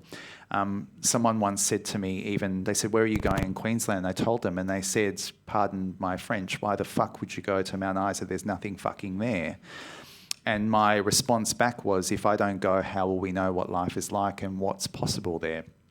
And the only difference, every single place I went, whether it was Mount Isa and Kalgoorlie or Broome or Daylesford, everywhere else, there were always pockets of support and there were always pockets of resistance. It was about the size, the visibility, how that was leveraged, the influence, the resourcing, that was the difference. So if anything, how do you grow that pocket of support sometimes strategically becomes really, really important. So now my T-shirt is expanded to be like Jenny and in brackets Berry Street too. So you've already got that thing locked in. Suzanne? I was just going to make the quip that with embedding, that every day you have to get up and remake your embed. Because it's an ongoing process. That was... It's not very funny, is it? Well, hey, we're workshopping it. We're a safe space. Yeah. We're a safe space for corny jokes. The thing that I'll be taking away today is I'm going to tell my partner that someone said that I was funny. He just says that I'm corny all the time. So I'll be able to go, someone thinks I'm funny. It's really good. Anyway. Yes. Thank you. Thank you. My name's Jeffrey. I'm head of people and culture at a law firm. One of the key takeaways for me is this wonderful little one-pager that we've all received. I think often about, just from a people and culture perspective, diversity and inclusion, but this is a really wonderful tool for hitting home the idea of access to justice for community and really looking at the two sides of the coin, the clients and also all of our colleagues within the firm, and how for us to really give life to this, we need to live and breathe it internally so that we can then offer the best access to justice for the community. Yeah. Thank you so much for offering the flip side. Like, one of the things we get in terms of this being used as an advocacy tool is we need a roadmap, right? Or we need to start this process, as opposed to there are particular points in there that are absolute, in terms of access and justice. That's something that may cross-pollinate with our Charter for Human Rights and Responsibilities at some stage too. So, of which some of these settings actually sit across. So you've got me thinking, thank you for that, about how we might leverage that. Any other comments, questions, things you're taking away? There is something that every single one of you can do. Well, there are three things. One is the evaluation. Two is there will be an opt-in voluntary interview, so about the impact of this this process or this seminar and your work beyond it. It's going to be an opt-in, so you'll provide your emails, contact details, they'll get in touch with you. And again, that will help the data collection process for, hopefully meaning that more of this work can happen in this, that we can come together. But There is something even more exciting other than evaluation. What can it be? Yes, thank you. That's the appropriate reaction that I had when I was told about it. There is something called site activations, and there are 10 site activations that are funded as part of this program. The good news is that they are available, where I'm going to get Rowena to explain them to you. But before I do, the other news is that two of the 10 site activations have been taken already.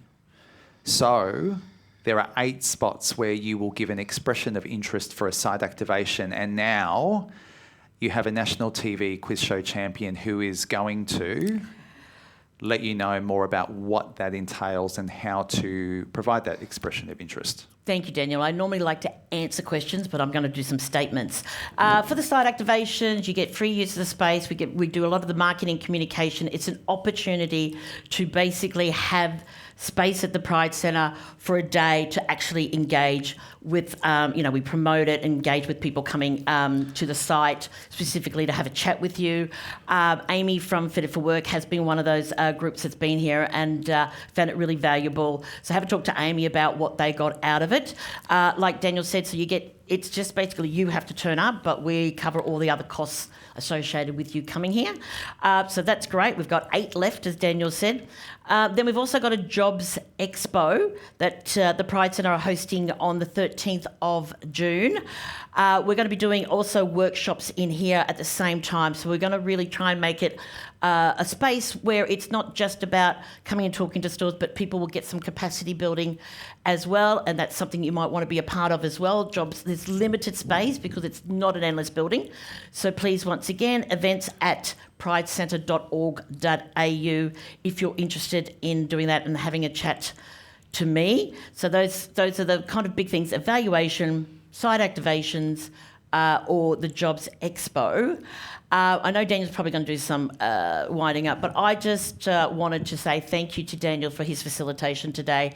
I've worked with Daniel many years, but it's been about 4 years, and like a good bottle of wine, he just gets better and better.